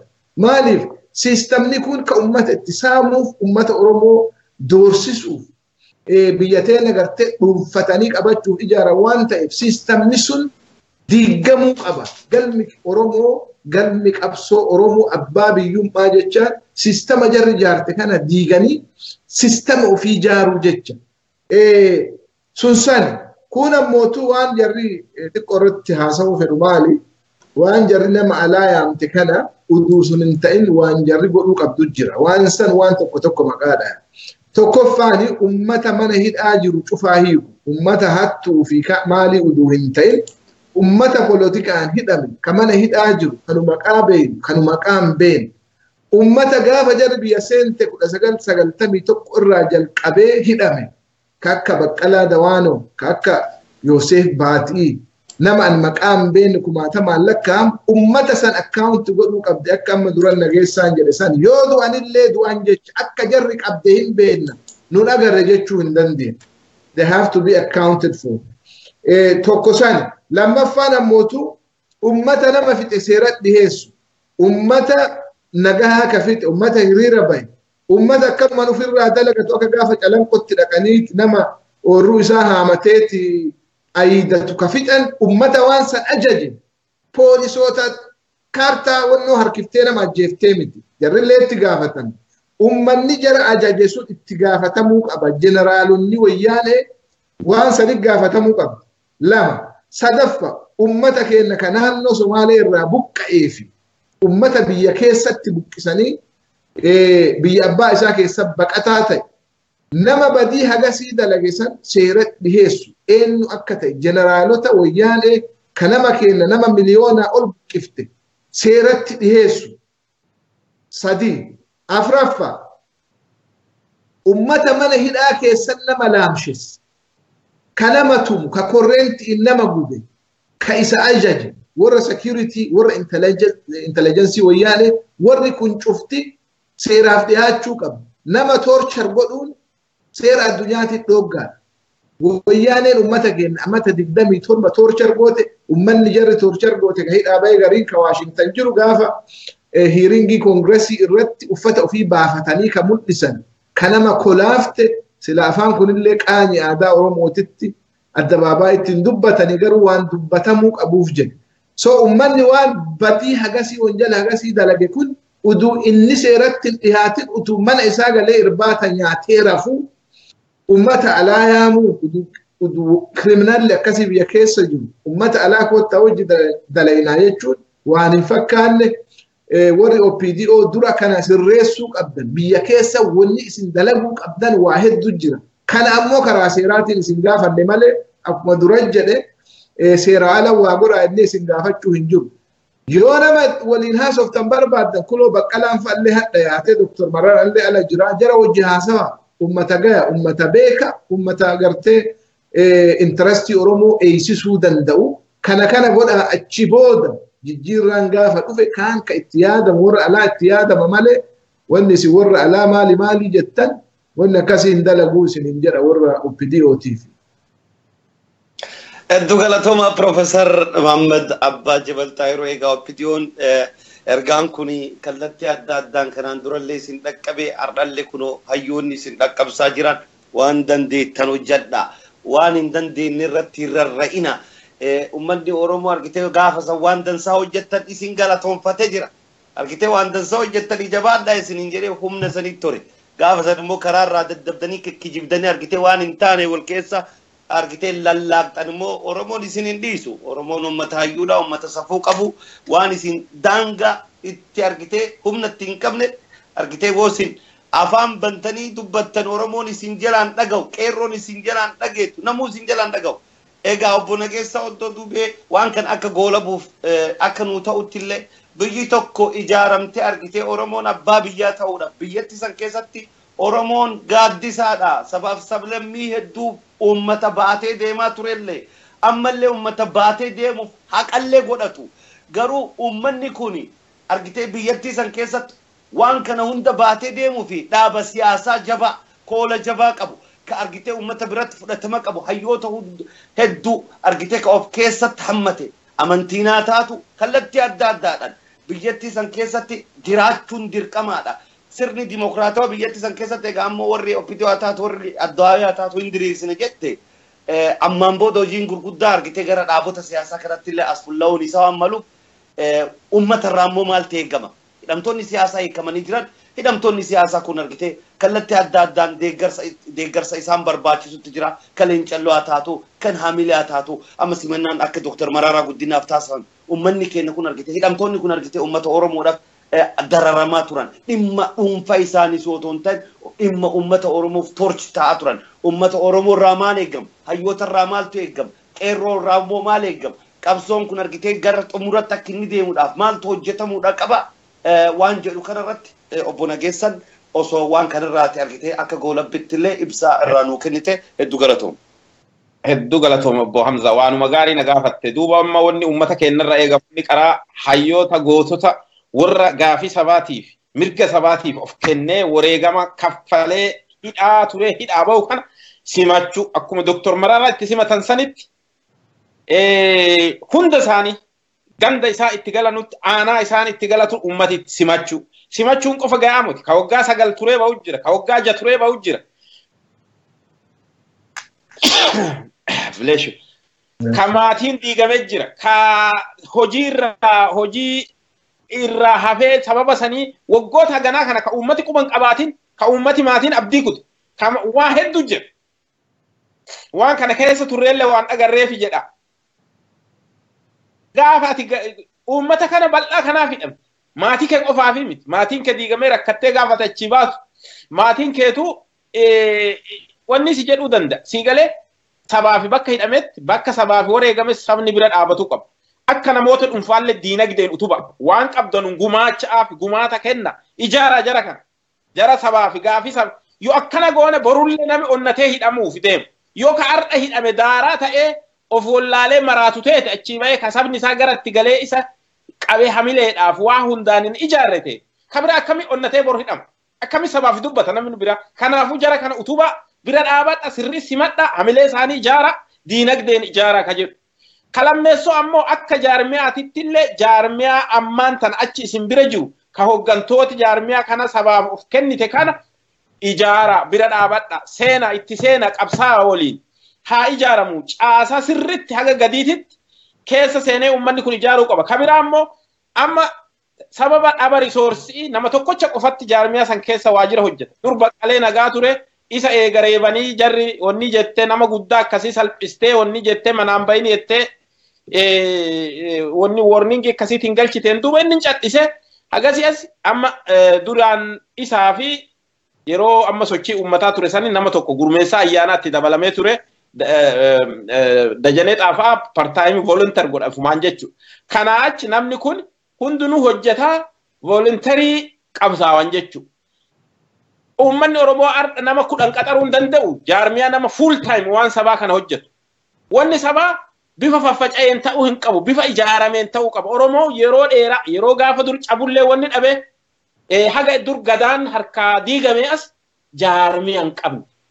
Tokko wal quba qabaachuuf tokkummaa dhabe qawwee miti wanni inni dhabe maaniif qawwee diinni itti hidheetu isuma isaan cabsaa ture waan ta'e ka diinaafillee lolaa ture isuma ta'e ka adwaallee dhaqee lolaa ture faranjiillee cabsa isuma ture qawwee fi maalii miti yuunitii dhabame takka jaarmiyaa dhabame lama waan kana isa kana amma Oromoon deebisee jaarrachuu qaba jaarmiyaa kana namni 10 yoo xiqqaate nam full time especially warra amma hidhamee bahe kan full time akka inni sabaa hojjetu ummanni gumaacha isaatiin jaarmiyaan sun akka jara kana qaxaru godhuu danda'u qaba full time haa hojjetan wanni jarri nu beekumsa gahaa qabu warra kitaaba barreesse dajanee xaafaa kitaaba barreessee bahe achi keessa achi ekeraa demokraatii kitaaba jedhu barreessee achuma keessattuu katabee bahe piroofeesara seeraati Rift Valley yeroo an barsiisaa ture inni illee Rift Valley University College barsiisaa ture addisuun bullaalla akkas inni nama maastersii qabu kitaaba katabee bahe achi keessatti wanni siyaas dinagdee uummataa ka jedhu kitaaba achi keessa akkata warri kun hundinuu hayyoota gurmeessaa ayyaana nama 6 kiiloo irraa yuunivarsiitii irraa eebbifame warri hundinuu jechuudha ijoolleen tun kaan maastersii qabdii kaan warra kana warra sabaaf of kenne kan galcha gara hojiitti haa seenanu amma achi partaayimii yookaan voluntarii ta'uun qaban uummanni gumaacha uummanni hojii fi ka hojjetu wa buusuuti ka alaa kulleen buusuu qaba haa buusnu haa bifa gaarii ijaarramanii yoo ijaaramanii jedhan sagaleen namaallee wanni qabaatti qabsoon kun bifa sanitti bifa jaarmiyaatiitti dhiibuu qofa doon ta'in dhiibdee bakka itti geessitu bakka wanni tokko irra kufu godhuun barbaachisa gaafa tokko kufu ka sadarkaa mootummaatti ijaaramee of qopheessee barbaachisa faranjiillee warri biraallee kana mirgaa bitan laalaa jira ati yoo tokko jaartee akka dansaa utubdee jette saboota biraallee jaarmiyaa biraallee ofi qabachuu fi itti salphata wallee kenneefi wayyaanee waan jaaramtee akka dansaa of qopheessitee waraanalleen of jaartee diinagdeen of jaartee waan jetteef oppiidiyoo jaartee bi'aaden jaartee kibballe jaartee kanaafi gabbaar shaabiyaa waa if jaaree tureef warri jaarmiyaan biraa gideessa ihaappaallee maanilleen gara isaanii baqataa ture ammaan tanallee ka ijaarame ka riisoorsii qabuttu warra biraallee ofi qabata riisoorsiin haa jaaramanii madirakiin jira madirakii sanuu haa cimsanii jaarmiyaalee biraallee haa hammatan ka saboota biraallee ofitti haa qabanu amma tanatti Oromoo optionii biraan qabdu baaburri kun akka malee speediin deemaa jira speedii kan ammoo ka addee dansaa jiru jaarmiyaa kana waan ta'eef karaa kana jaarmiyaa kana ijaaruu utubuu Oromoon kana godhuu qaba jedhee amana ka biraa dhimma waa'ee amma sistemii jedhee Dr. Kaase kana dhimma kanarra gaafa biraa adoowwanni akka gaarii nuu qabdee gaarii sistemni maali Oromoo wanni kun galuu fi qabdi waan sirna jedhu kana sistema waan jedhu kana sistema mootummaa akkami ijaarama sistema yoo jennu gisee hedduu irra deddeebinee jenna namoota dhuunfaatii mootii sistema ebelu ado taqlay ministeri ta'e lammaan ado maali ta'e ebelu ado bakka sanii ka'e ministeronni hundi ado jijjiiramani jijjiiree ture wayyaanee ministerota hunda jijjiirtee turte sistemni sun garuu sirni sun hin jijjiiramne maaniif sirni akkamitti ijaarama maalirraa ijaarama sirna jijjiiru jechuun maal jechuu wanni jedhu kun waan bal'aadha maybe sagantaa biraa nuu qabdaa waan kanaafi bilisummaan maali abbaa biyyummaan maali wanni kun hundu jechooti terminoloojiin kun ummata keenya galuu qaba sirni diigamuu qaba yoo jennu maan jechuu sirni dargii akkamitti diigamee sirni wayyaanee dhufu hagam diigee hagam dhiise dargiin Haile Sillaasee irraa innaa fudhatu sirna Haile Sillaasee hagam diigee hagam dhiise sirnoonni akkamitti ijaaraman sirnoonni biyyoota biraa hoo maal fakkaatan waan jedhu kana ummata keenyaaf wanni kun galuu qabdi jedhee amanaa nama dhuunfaa namoota dhuunfaatiif sirni garaagarummaan isaa maan bal'inaan obbo Hamza Hegeriif yotti nuu qabde gaarii ammaaf immoo ummanni keenya kana jala hiriiree waan kana godhuu qaba dhaamsa jedhu dabarsuu fedha. Hedduu galatoomii obbo Nageessaa oddoo duubee egaa kabajamtoota fi dhaggeeffattoota keenyaa kan nu daawwataa jirtan kutaalee addunyaa hundarraayi egaa mariin keenya guyyaa har'aaf geggeessaa turre kana fakkaata mariin keenya mata duree labsii lagannaa gabayaa hordofuuf argitee injifannoo qeerroon galmeessisee fi akkasumas gadhiifamuu hooggantoota Koongirees Federaalisti Oromoo ilaalchisee marii geggeessaa turredha.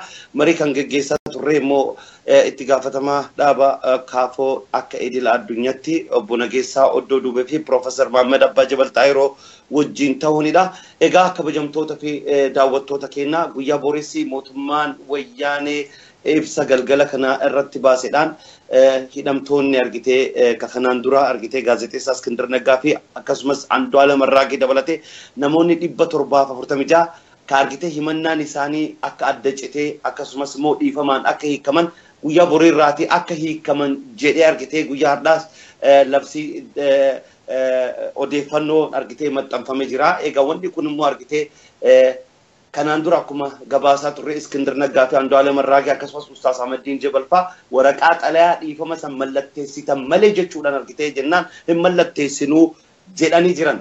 Iskindar illee Andu'aalem Arraagee illee mormee jira. Garuu maqaa Ustaaz Ahmadiin Jabalfaa guyyaa har'aa hin maxxanfamne. Egaa Iskindarii fi Andu'aalem illee waraqaa xalayaa san osoo mallatteessiin bahan taate yoo isaan hiikaman taate guyyaa borii immoo akka odeeffannoo guyyaa har'aa keessatti maxxanfame keessatti warroottan argitee mankaraareessummaa amantaatiin hidhamanillee mi hiikaman jedhamanii jirani.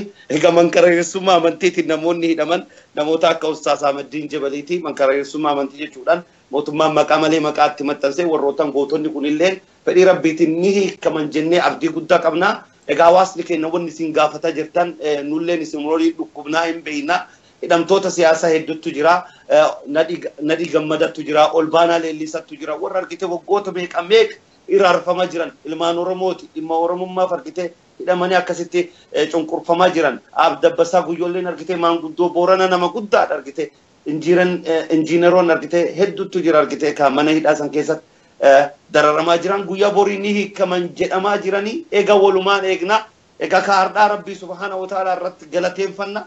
Ka borii immoo walumaan laallayaa Oromoo keenya kun injifannoon ka qeerroo keenyatti ka uummata keenyatti qabsoo gaafa jabeessine argitee hidhamtoota kan argitee ka badii malee hidhamanii miti ilmaan Oromoo uummata Oromoo argitee gabrummaa bara dheeraatti jirtu abbaa biyya isaa irratti abbaa ta'uu dhabe kana abbaa biyya ta'uudhaaf itti jirra. Egaa dhumarratti hayyoonni keenyaa hidhamtoonni siyaasaa guyyaa borii ni hiikaman waan jedhu kanarratti mootummaan kun jecha isaadhaan bakka irratti hin argamu yeroo kamuu wanni isin argitee nuun jettanii daqiiqaa tokko tokko isinii kennina akka goolabbitti hawaasni keenya argitee abdii guddaadhaan illee bulee borii akka argitee argu dhaamsallee akka nu dabarsisan Piroofeesar Maammed Abbaa Jabal Xaayiroo.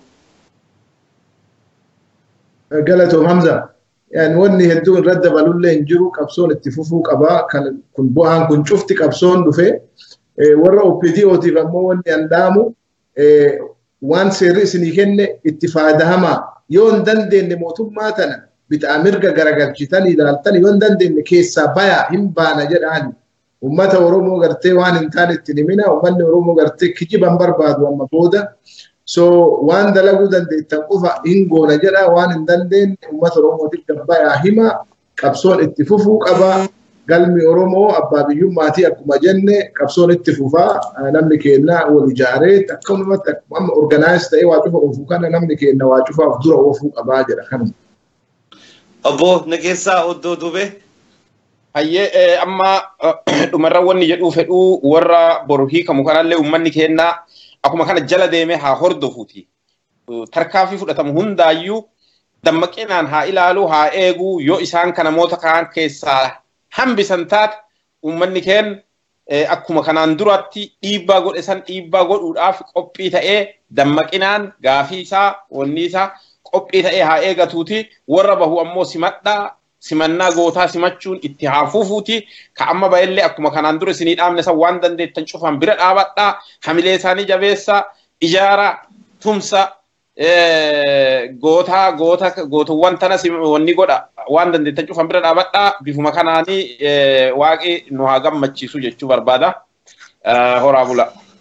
Ayyee hedduu galatooma hayyoota kennaa egaa keessattuu mata duree nama obbo Nageessaan waa'ee sirnaa kaaftan kun mata duree bal'aadha yeroo biraa Profeesar Mahammad Abbaa Jabaloo fi obbo Nageessaa Oddoo Dubee deebisnee kan isiniif affeerru ta'a waadaa isiniif galla egaa akka hawaasa kennaa guyyaa borii irraa kaasee lagannaan gabaa guutumaa guututti dhaabbatee argitee magaalaa qulqulleessuu fi hayyoota kenna guyyaa har'aa hiikaman simachuu argitee ummata keenya gammachiisuu cimsinee itti fufuudha qabna egaa hayyoota keenya guyyaa borillee ni hiikaman jedhaman inshallah du'aa gochaa abdiidhaan eegna egaa haa qophiin kun aga bareedee nu akka bareedee hamma xumuratti argitee gama akka bareedee hamma xumuratti argitee qajeelee nu turuudha fi kan gama kutaa teeknikaatiin nu wajjin ture obboleessi keenya Bakkalcha Barisii hedduu galatoomfannaa hayyoota keenya keessummoota keenya argitee baga nu dhiyaatanii baqa dhageeffattoota keenyaatiin illee isin galatoomfannaa ammoo miseensonni keenya immoo warroottan nu daawwataa jirtan warroottan argitee nu hordofaa jirtan jalqabarraati hedduu galatooma horaa bulaa deebana waan nu hordoftaniif hayyee keessummoota keenya nagaa keessa nu jiraadhaa Profeesar Mahammad Abbaa Jabaloo assalaamu alaykum warahmatullahi wabarakatuh nagaa obbo Nageessaa Oddoo hayyee nagaa keessa nu jiraadhaa nagaatti